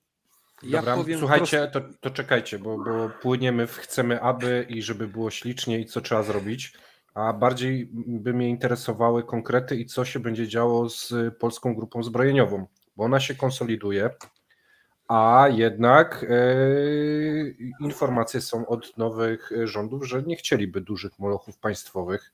W którą stronę myślicie to pójdzie? No ale to są zdania podzielone, słuchaj, no tutaj wiesz, jesteśmy tak podzielonym społeczeństwem, że jedni mają rzeczywiście koncepcję pełnej prywatyzacji, a z drugiej strony inni sobie nie wyobrażają życia bez tak naprawdę polskich firm. No ale to tak naprawdę prawda leży po środku. No ja sobie akurat w mojej prywatnej ocenie nie wyobrażam sobie, żeby nagle teraz kluczowe dla polskiej gospodarki przedsiębiorstwa zostały sprywatyzowane. One mogą być lepiej zarządzane, ale nie powinny być sprywatyzowane i to jest moja prywatna opinia. Ja bym powiedział takie coś. Spójrzmy na przykłady firm na zachodzie, wielkich koncernów niemieckich, francuskich. Czy one się dzieliły dalej na mniejsze? Nie. Postępująca konsolidacja, bo siła kapitału jest ważna i dostęp do nawet zdolności kredytowych dla tak dużych przedsiębiorstw, grup jest lepszy, większy i tak dalej. Częściowo dopuszczam jak najbardziej udział prywatnego kapitału w takich koncernach, bo on daje a. powiew świeżości, b. większą innowacyjność, c. lepszą kontrolę wydatków, która w przypadku molochów dużych państwowych zawsze leży i kwiczy, więc tutaj uważam jest pole do rozmowy, ale maleństwa sobie nie poradzą. Ponadto te maleństwa kiedyś stworzono po to, żeby przede wszystkim generować bardzo dużo stanowisk do obsady dla krewnych i znajomych królika, a tu nie o to chodzi. W ramach konsolidacji ilość tych zarządów i rad nadzorczych się kurczy i to jest właściwy ruch w tym zakresie, aby zmniejszyć koszty stałe. Ale naprawdę Polska musi odpowiednią ilość pieniążków przeznaczać na fazę B+R, czyli badania i rozwój, gdzie przykładem prostym, jeden śmigłowiec Apache kupiony mniej, to jest $60 milionów mniej więcej, jeśli się nie mylę, za 60 milionów dolarów jesteśmy w stanie opracować taką ilość, taki wachlarz uzbrojenia inteligentnego, dronów różnego rodzaju i zrobić, nie, wiem o czym mówię, opracować, powiedziałem, i zagwarantować wypuszczenie chociażby serii testowej każdego do sprawdzenia. Ale Naprawdę. wiesz, Maciek, my sobie tu dewagujemy, a tak naprawdę od 90 roku, w którym ja się urodziłem, nie widzę innych polityków przy władzy, tylko cały czas te same twarze wymieniające się, więc ta koncepcja się za bardzo nie zmieni. My potrzebujemy tak naprawdę nowego spojrzenia na polską gospodarkę, mówię o tym sektorze bezpieczeństwa, bo fajnie, PGZ to są nazwy, to są marki, ale jeżeli my nie zainwestujemy w to, co mówisz też, w rozwój, czyli wsparcie, i ja w tym kontekście mówiłem, kupmy tam 5 mniej tych śmigłowców, 5 tych, dajmy to na nauczanie, wykorzystujmy potencjał, to co oferują nam prywatni przedsiębiorcy i pomysły naszych obywateli uczących się chociażby na Wojskowej Akademii Technicznej, no bo to jest przyszłość, my bez tego możemy fajnie, no kupimy K9, co z tego, jak tak naprawdę Ukraińczycy zapewniają nam 2-letni serwis, a co potem, gdzie my to będziemy serwisować, będą pływać, żeby przejść jakiś serwis, czy tu będziemy kogoś sprowadzać, tu szukajmy oszczędności, rozwijajmy nasz przemysł obronny, miejmy te firmy zbrojeniowe wielkie, ale nie zapominajmy też o małych przedsiębiorstwach, które produkują naprawdę klasowej jakości sprzęt, a często ten sprzęt trafia najczęściej do Stanów Zjednoczonych i tam jest wykorzystywany i dotowany. Paweł? Włącz głos. Odnośnie tego, co Maciek mówił, to się nie zgadza. I odnośnie tego, co Mateusz mówił, to się nie zgadza. Który Mateusz? Nie, Mateusz Brąc. A więc będzie standardowo. Dlaczego się nie zgadzam? Znaczy ja nie widzę i nie wierzę w to, że nowa władza zrealizuje ten program prywatyzacji przedsiębiorstw i pójdzie w tym kierunku, bo nowa władza akurat obsadzi swoimi ludźmi, szczególnie, że PiS tutaj zrobił sporo złego, jeżeli chodzi o to takie rozdawnictwo polityczne. I nowa władza wykorzysta to, żeby obsadzić swoimi ludźmi, szczególnie, że jest dużo partii, tak jak wiecie, do obsadzenia, a taka zmiana, którą gdzieś powiedzmy mówiono, no ona by się wiązała z tym, że trzeba by było robić być może jakieś konkursy. No tu można już teraz, no jest sporo osób, którym no trzeba by zapewnić jakieś tutaj dostatnie życie i myślę i ze strony tych prawie wszystkich partii, a więc myślę, że tutaj się nic nie zmieni. Ale to Nie pełna będziemy racja, mieli jedni żadnych- zastąpią drugich, my mówimy o Tak, takim jedni zastąpią political fiction. drugich, tak, no to jest taki politykal, tak, no to ładnie brzmi powiedzmy w kampanii wyborczej, ale jak przychodzi co do czego, jest do wzięcia i konkretne posady i tych posad jest dużo, no to po co mamy to teraz prywatyzować, żeby to w jakieś ręce prywatne i jeszcze nie będziemy mieli na to wpływu, no to nie, no to bez sensu trochę, nie, z punktu widzenia takiego politycznego. I druga rzecz, znaczy Mateusz, ja bym się z tobą zgodził, natomiast musimy pamiętać, że jednak mamy konflikt za granicą i musimy działać troszeczkę tu i teraz, tak, czyli inwestycja, taki długofalowy plan, to fajnie brzmi, natomiast czy my mamy faktycznie ten czas, żeby sobie powiedzmy ten przemysł, no bo to są lata, tak, oczywiście warto to też robić, natomiast no trzeba jednak pomyśleć o tym, no, że musimy bardzo szybko w mojej ocenie się dozbroić i nie dlatego, że Rosjanie zaatakują, no bo mówimy o tym kierunku, no bo inny to powiedzmy jest raczej science fiction, że zaatakują Polskę, tylko żeby właśnie odstraszać, bo może być sytuacja, że będzie czy następny rząd amerykański, czy jeszcze następny, no, może być konflikt powiedzmy w Azji i wtedy no ta Europa, no i co, będziemy zdani na łaskę Niemców, Francuzów. Ale Paweł, ja się z tobą zgodzę. I wiesz, Tylko... i ich jakieś tam rozgrywki, nie będzie wtedy Mińsk 2, tylko Warszawa 2 i ktoś będzie mówił wtedy, że możemy posiadać na przykład tylko 50-tysięczną armię, bo to Rosjan irytuje, no wiesz, no. Ale ja tego nie neguję, wiesz, bo Mhm. wzmacnianie i uzupełnianie potencjału militarnego teraz, który nastąpi, bo przypomnijmy, że to nie jest taki moment, że on też trwa przez 8 lat rząd PiS. On nastąpił w pewnym momencie, w momencie realnego zagrożenia ze wschodu, tak? On wtedy nastąpił, te masowe zakupy i tyle. Pamiętamy przecież, jak było ze śmigłowcami, itp. tak. Wszyscy to doskonale pamiętają. Teraz są te zakupy. My nie negujemy celowości tych zakupów. Te zakupy są potrzebne, tak? Nasz przemysł nie wyprodukuje nagle Apache, nie wyprodukuje nagle nowoczesnych czołgów, czy nie wyprodukuje, no armatohaubice wyprodukuje, tak? No okej, dobra, ale czy samolotów, tak? Tylko nie zapominajmy, że same... Panowie, proszę o uśmiech, bo mamy słabe miny na live. Chciałem zauważyć. Dobrze. Więc wiesz, my nie możemy też myśleć w tym przekonaniu, że te Apache czołgi to jest jedyny warunek bezpieczeństwa i wygrana potencjalnego konfliktu, bo jest masa czynników, które na to wpływają, a które przez ostatnie lata, i nie mówię tylko o rządzie PiS-u, ale i poprzednich, zaniedbaliśmy. I my pewnie, mówiąc to z Maćkiem, mówimy tylko w kontekście troski o bezpieczeństwo nie tylko naszych żołnierzy, obywateli, no bo same czołgi i armatohaubice nie zapewnią nam bezpieczeństwa, tak? Doinwestujmy, zainwestujmy, a nie ma lepszego czasu niż wykorzystywanie właśnie tego potencjału, który daje nam Ukraina do wdrażania nowych rozwiązań, tak? Mateusz, ale to znowu nie my to będziemy inwestować, tylko my musimy spojrzeć z perspektywy, bo jaki jest temat naszego dzisiejszego live'a? Czy opozycja zatrzyma zbrojenia? Ja bym chciał, żebyśmy na koniec tego programu doszli do jakiegoś zdania. Co sądzicie? Czy będą cięcia? Czy będą wymówki, czy będzie przekierowanie na jakieś, wiecie, działania socjalne, bo to, jak będzie inwestowane, to my już nie mamy wpływu. Wybory minęły, to już jest koniec. Natomiast kwestia tego, bo wiecie, wielu ludzi się obawia, że teraz zaorają, nie będzie niczego i tak dalej. Czy waszym zdaniem mamy się czego obawiać? Czy No, raczej... to jeżeli ja mogę na koniec swoje zdanie wypowiedzieć, obawiam się i zgodzę się z tym, co Paweł kilkanaście minut temu powiedział, zakończenie tych najważniejszych zakupów, inwestycji będzie po części politycznym samobójstwem tego nowego obozu i będzie chętnie wykorzystywane przez przyszłą opozycję, tak? Z drugiej strony jednak myślę, i to jest cały czas, powtarzam, moja prywatna opinia,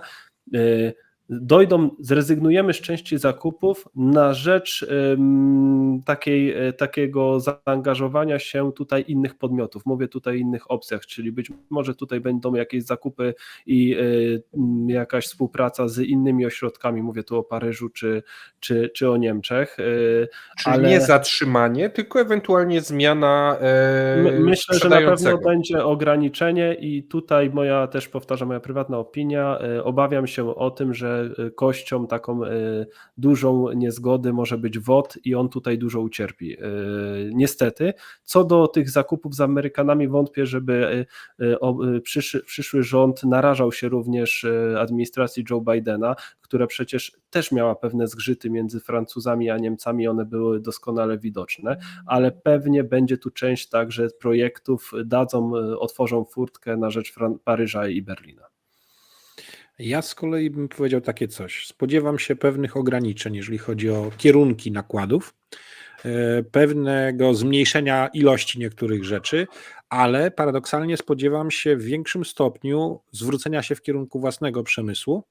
Na to akurat liczę w tym przypadku, bo tego elektoratu też te partie bardziej teraz potrzebują, żeby mu udowodnić, że nie będą robiły na oślep cięć pewnych. Zobowiązania sojusznicze spowodują, że też nie możemy się jako kraj wycofać z pewnych rzeczy. Sposób podpisywanie umów, które po kasusie Karakali wiele krajów i firm już wie, że należy się mocno zabezpieczać w taki sposób, aby Polska nie mogła od tak sobie wywrócić takowych umów, też są odpowiednio podpisane. To też będzie forma gwarantująca to, że będą realizowane te rzeczy. Natomiast we właściwy sposób zracjonalizować można, pewne rzeczy nawet należy, ale w sytuacji, jaką mamy w naszym najbliższym sąsiedztwie i zdecydowanej, widocznej, rewanżystowskiej polityce Rosji, która za nieudane wejście na Ukrainę będzie chciała odegrać się w różny sposób, nawet w chwili obecnej mocno podpalając świat, poczynając od działań na Kaukazie, teraz Bliski Wschód i aktywowanie szeroko rozumianego islamistycznego podziemia w Europie, gdzie już zaczęły być pierwsze zamachy islamistów samotnych wilków, o czym ostrzegałem tydzień temu w niedzielę,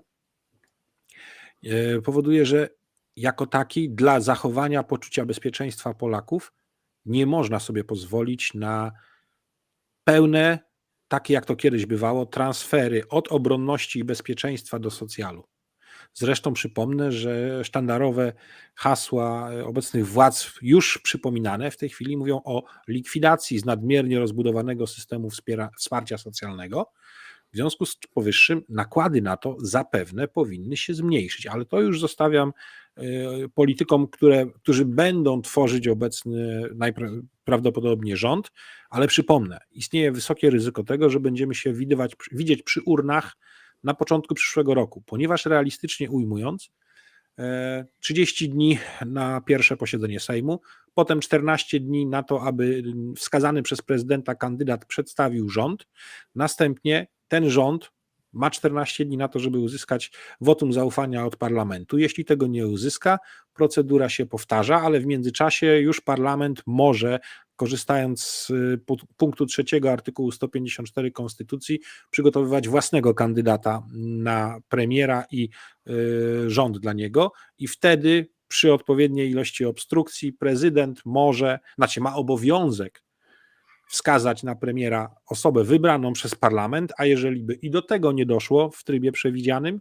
a wtedy już wystarczy połowa obecności posłów na sali plenarnej, żeby przegłosować to i zwykła większość, to może dojść do tego, że prezydent może powołać samodzielnie premiera na czas potrzebny do tego, aby doprowadzić do przedterminowych wyborów i rozwiązuje Sejm.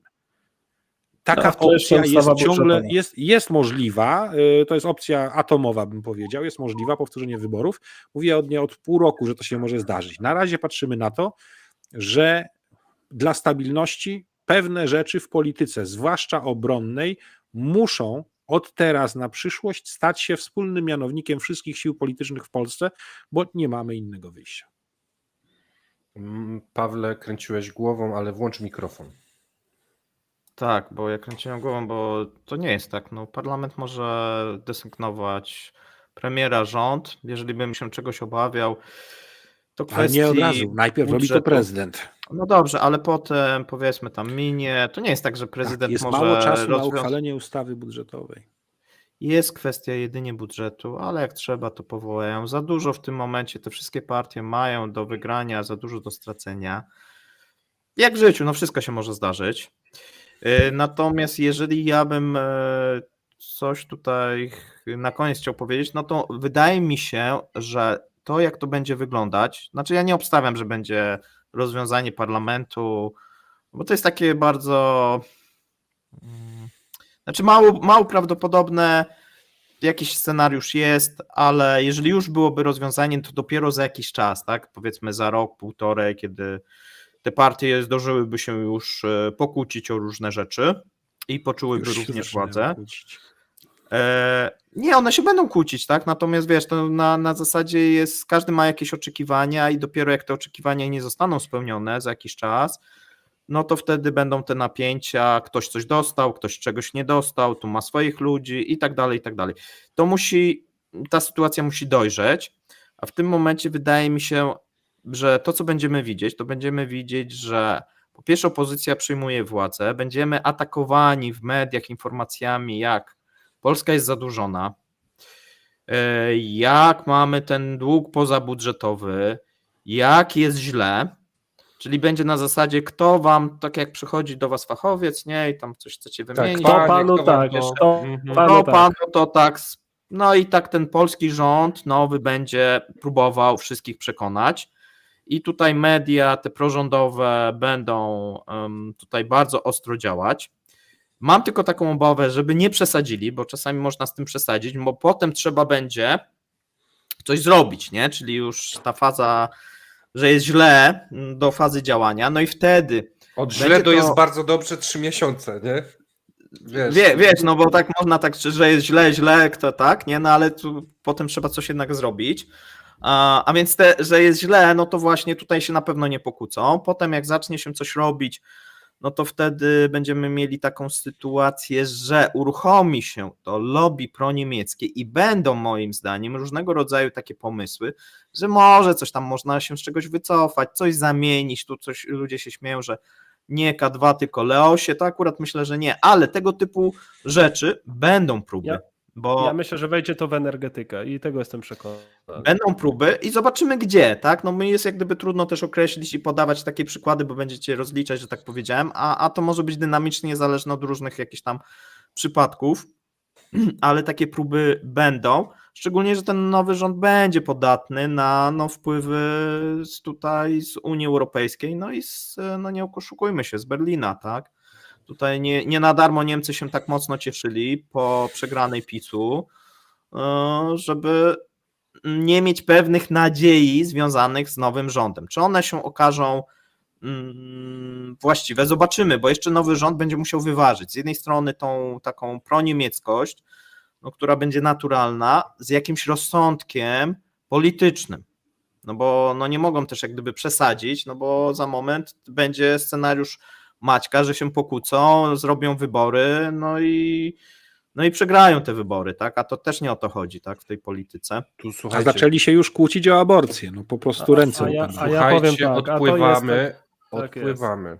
Natomiast jest tak w tej jeżeli mnie się polityce. pytasz, no to będzie wypadkowa. Będzie wypadkowa tego, co się dzieje na Ukrainie, będzie wypadkowa lobby niemieckiego, będzie wypadkowa tego, co PiS będzie robił jako opozycja, na ile będzie mocno podnosił pewne kwestie i to będzie się, myślę, że dynamicznie zmieniać. Tu nie ma tak, że tu jest jakaś strategia, będzie przyjęta przez ten rząd i ona będzie tak realizowana, wiesz. To będzie bardziej takie mam do działanie was też bardzo ważne reaktywne. pytanie. Środki Niestety. na obronność w stosunku do PKB utrzymamy, czy będą cięcia? Wasze zdanie. Ja uważam, że będą cięcia, a jestem zwolennikiem utrzymania. Maćku? Możesz powtórzyć pytanie? Środki przeznaczane z budżetu na wojsko, na obronność będą utrzymane, czy będą cięcia? Jakie jest twoje zdanie? Uważam, że z poziomu 4,2 planowany na rok 2024 będą próbowali obciąć do poziomu obecnego, czyli 3% PKB. I to jest, uważam, że niestety w tej sytuacji, co mamy. Czyli mamy to samo zdanie.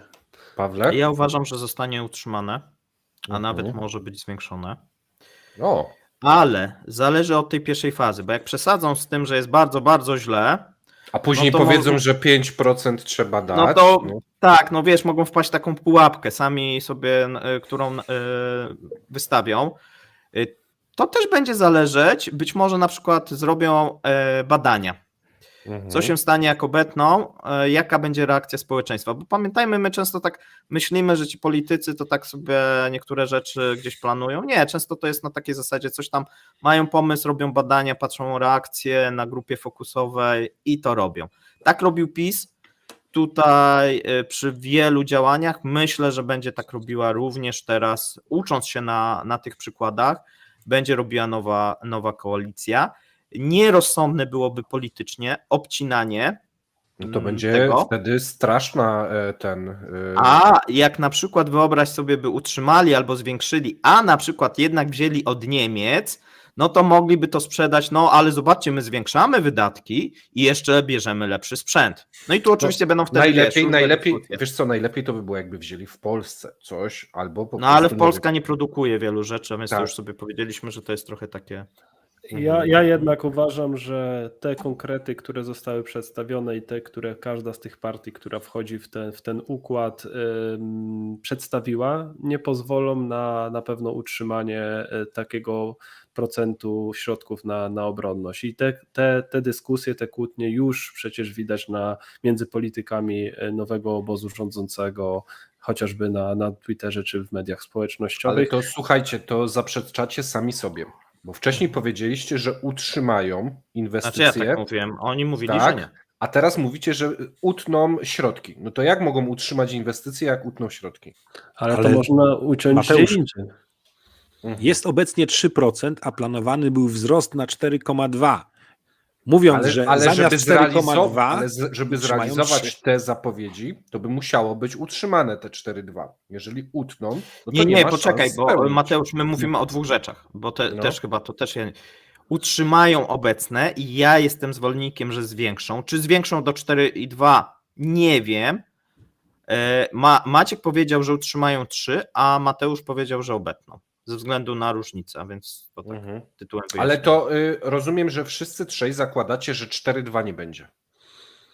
Nie, Ja ja uważam, że powiedziałem, nie. że może być. Ja powiedziałem, że może być nawet 4,2. Wiecie, ja nie uważam, mówię, że oni to jest zrobią jeszcze- teraz, tak? Oni teraz będzie tak sprawa, przez tak to, co powiedział Paweł bardzo mądrze, przez pierwsze pół roku, a może i nawet rok, będzie tak sprawa tak zwanej miotły. Będą czyścić, pokazywać błędy, będą zmiany personalne, a tak naprawdę po roku, dwóch można robić, co mi się żywnie podoba, tak?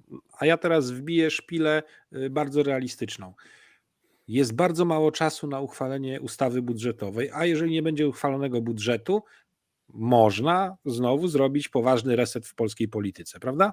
Takie Tak są jest, dlatego o konstytucyjne ustawie prerogatywy. budżetowej mówiłem. W związku z powyższym najprawdopodobniej skończy się tak, że przygotowana w takim stopniu, w jakim jest ustawa budżetowa, zostanie przegłosowana i przyjęta z niewielkimi poprawkami kosmetycznymi, bez ruszania na przykład obronności tu i teraz, dzięki czemu nowy rząd, który najprawdopodobniej będzie dopiero w styczniu, wejdzie na spokojnie w buty, będzie miał czas na to, żeby zrobić aktualizację budżetu w drugiej połowie roku, czy coś w tym stylu, i dopiero w przyszłym, kolejnym roku budżetowym dokona ruchów takich, o jakich mówimy. Więc na początek możemy nie zauważyć No, planowanego zmniejszenia, bo to będzie dopiero widoczne w trakcie roku fiskalnego. A jakiekolwiek ruszanie teraz kwestii obronności i obcinania będzie tylko pożywką dla drugiej strony i tak naprawdę strzałem samobójczym dla nowego rządu. No to powiedzieliście to, co ja. No, przekonałeś ich. No, Dobrze. Nie, Nie, każdy miał inne argumenty i innych faktów się podjął. Słuchajcie, dobrze. to jeszcze na koniec mam do was jeszcze jedno pytanie. Będzie pobór do wojska? Nowy rząd Uważam, może że chcieć nie. to wprowadzić? Nie ma szans. Uważam, że nie. Większy system zachęt do dobrowolnej zasadniczej służby wojskowej, która nieźle się sprawdza, i zwiększenie zachęt do służby stałej. Mamy masę ludzi w Polsce, którzy chcą iść do wojska, dajmy im tam możliwość służenia. Jeżeli chcą pełnić służbę, niech pełnią to na dobrych warunkach finansowych, z dobrym zapleczem. Nie bierzmy kogoś na siłę.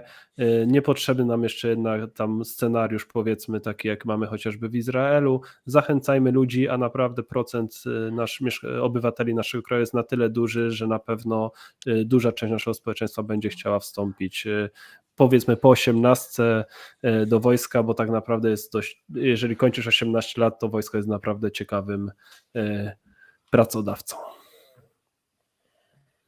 Ja więcej pytań do was nie mam. Ja I chciałem biorąc pod powiedzieć, uwagę- że powinien być pobór, ale nie będzie. System szkolenia rezerw wcale nie musi być poborem. Po to, żeby wyszkolić rezerwę, można to zrobić troszeczkę inaczej i tu są pewne przygotowywane modele rozwiązań. Mam nadzieję, że skorzystają z nich. Znaczy, ja jeszcze bym to, co Paweł powiedział, bo na przykład ja z jednej strony, bo pamiętacie to zamieszanie, to było w tym roku, gdy były te wezwania na ćwiczenia, nie? Jaki to larum wywołało nawet wśród, powiedzmy, tego elektoratu, gdy ja obserwowałem chociażby wyborców tej prawej strony, którzy krzyczeli, no jak to tam na miesiąc czy na 2, jak to ja się w ogóle nie tyle co przeraziłem, ale tak, zaskoczyłem tym odzewem, bo wiecie, te badania, które wcześniej były przeprowadzane, one jasno wskazywały, że duża część polskiego społeczeństwa, większość jest za powrotem tej służby wojskowej, tak? Ale gdyby ona miała być, uważam, że po zakończeniu 18 roku życia, zróbmy to powiedzmy jakby w Izraelu, nie 2 czy 3 miesiące, ale na te 3 tygodnie czy na miesiąc, na takie podstawowe przeszkolenie, zarówno kobiety, jak i mężczyźni powinni iść. Ale nikt tego realnie nie wprowadzi. Pytanie zadałeś, czy wprowadzą? Nie wprowadzą, ale no, ja jestem zwolennikiem, żeby po 18 roku życia to takie tego typu szkolenie przeprowadzać. Dokładnie, zgadzam się z Mateuszem. Uważam, że w tym momencie, tu gdzie Polska jest, ma zagrożenie, zgadzam się, możemy dyskutować technicznie, czy to ma być 3 tygodnie, czy 3 miesiące, czy jakaś inna forma, natomiast dokładnie tak. To ja mam ostatnie. Wiele rzeczy by to ułatwiło, Trzecie, rozwiązało. ostatnie. Trzecie, ostatnie, bo tak mówicie, że mi się pytania nasuwają. Uważacie, że wojsko będzie lepiej zarządzane i będzie w nim lepiej za 4 lata? Czy Ja gorzej? nie chcę wyciągać szklanej kuli, wolę analizować to, co się dzieje. Jeżeli będą pozytywne zmiany, na pewno będziemy o nich pisać. Jeżeli będą negatywne, Widać, to że będziemy je polityk, nie? wytykać. Widać, że polityk. Ja powiem też, ani kuli szklanej, ani kuli kryształowej. Trzeba będzie oceniać na bieżąco, co się będzie działo, bo nie ma sensu przyjmować założeń, które mogą być z gruntu fałszywe i fałszować obraz tego, co będzie się oglądać. Bo zaraz będziemy komentować decyzje personalne i też będziemy je oceniać, czy są dobre, bo część wskazuje informacji, że mogą być dobre, a część źródeł mówi, że mogą być fatalne, ale to jeżeli zostanie podjęta decyzja, będziemy o niej dyskutować, bo o to chodzi. Pawle? Ja powiem jak koledzy, ja nie wiem. Zapytam się ciebie, Mati, kto będzie za 4 lata rządził na Kremlu? No jeżeli nie któryś z nas, to młody No nie. Patruszew. A, ty, okej. No to możesz też odpowiedzieć, jak będzie za 4 lata w wojsku. Widzę, że tutaj masz pewne umiejętności. Nie, no nie wiemy, wiesz co, za dużo jest wypadkowych, no nie wiemy jak się konflikt rozwinie. Moim zdaniem ten konflikt jest istotny, do tego też jak polskie, bo ja nie wierzę, że, jeszcze raz powiem, że tu będzie jakaś strategia, tylko działanie polityków będzie jednak reaktywne i będzie to wypadkowa lobby niemieckiego, działań PiS-u, Amerykanów, sondażów, Koreańczyków. nacisków, właśnie, zapominaliśmy, mówimy lobby niemieckie, ale lobby koreańskie też będzie silne. Mamy lobby amerykańskie, tak, no, które trzeba też, no wiesz, no każdy gdzieś tam będzie chciał coś, jakieś swoje lody, no i to będzie wypadkowa jeszcze bardziej, o ile w przypadku PiS-u można powiedzieć, że jakiś tam pomysł był, w przypadku jednak opozycji wydaje mi się, że będzie większa wypadkowa, bo tak jak powiedzieliście, jest więcej partii, to Więcej będzie bardziej interesów. po prostu więcej interesów do ugrania, bardziej skomplikowane niż powiedzmy tam jeden człowiek w Warszawie na pewnej ulicy. No tak. to jest prawda. W przypadku PiS-u mieliśmy jeden kierunek, mogliśmy dyskutować, czy to jest dobre, czy złe, a Tak, tu w tak, przypadku, tak, i to no. nie jest żadnym oczywiście uderzeniem, jest za duży konflikt interesów małych, większych partyjek, który będzie na pewno widoczny, na pewno też w kwestii obronności, no ale zobaczymy, co przyniesie czas. Słuchajcie, to ja może powiem coś od siebie na koniec. Skoro chcecie słuchać moich wróżb. Wydaje mi się, że jest tak dużo interesów, ale też tak dużo zewnętrznych sił i politycznych sił, które będą w naszym kraju tworzyły te wypadkowe, że tak naprawdę to się za dużo nie zmieni. Obserwujemy to też, wiecie, od wielu lat, jak rozwija się Polska pod różnymi rządami i ona rozwija się albo dobrze, albo bardzo dobrze. Raczej przechodzimy przez wiele kryzysów suchą stopą i wydaje mi się, że nie będzie takiej tragedii, bo po co nagrywamy ten odcinek? Myślę, że ta nagonka przedwyborcza spowodowała, że wielu ludzi dzisiaj nas ogląda, gdyż się martwi. Martwi się o przyszłość tego, jak będzie wyglądał kraj, jak będą wyglądały rządy, jak będzie wyglądało wojsko i te inwestycje. I myślę, że nie ma co się na razie, że tak powiem, podpalać i zobaczymy, ale jakiejś tragedii ja raczej nie wróżę. Ja bym, jeżeli chcecie, moja prywatna ocena, jeżeli mamy zobaczyć kierunek, jak będzie kraj prowadzony, skupmy uwagę za jakiś pewnie czas, za jakieś 2-3 miesiące na polskiej energetyce, bo to na pewno będzie ciekawy temat, właśnie dotyczący też bezpieczeństwa. Mhm. Coś jeszcze ktoś ma do dodania? Nie, ja myślę, że musimy Mateusza puścić, bo ma jeszcze dzisiaj nagranie zaplanowane. Przeciągnęliśmy go. Miało być do 1,5 godziny, a tak nam się dobrze rozmawia, że...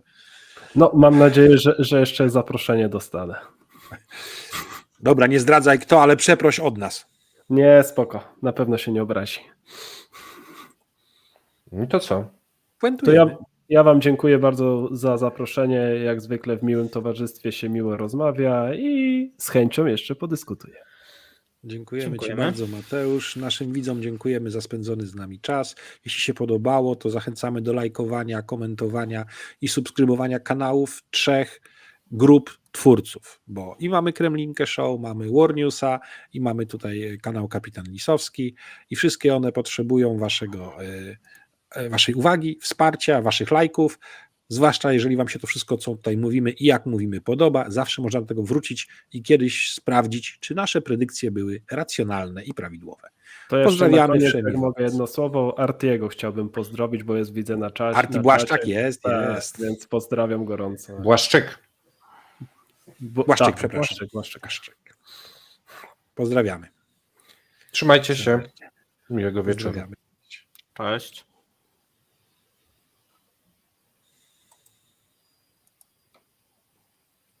I to już? To już, tylko ja nie mogę kliknąć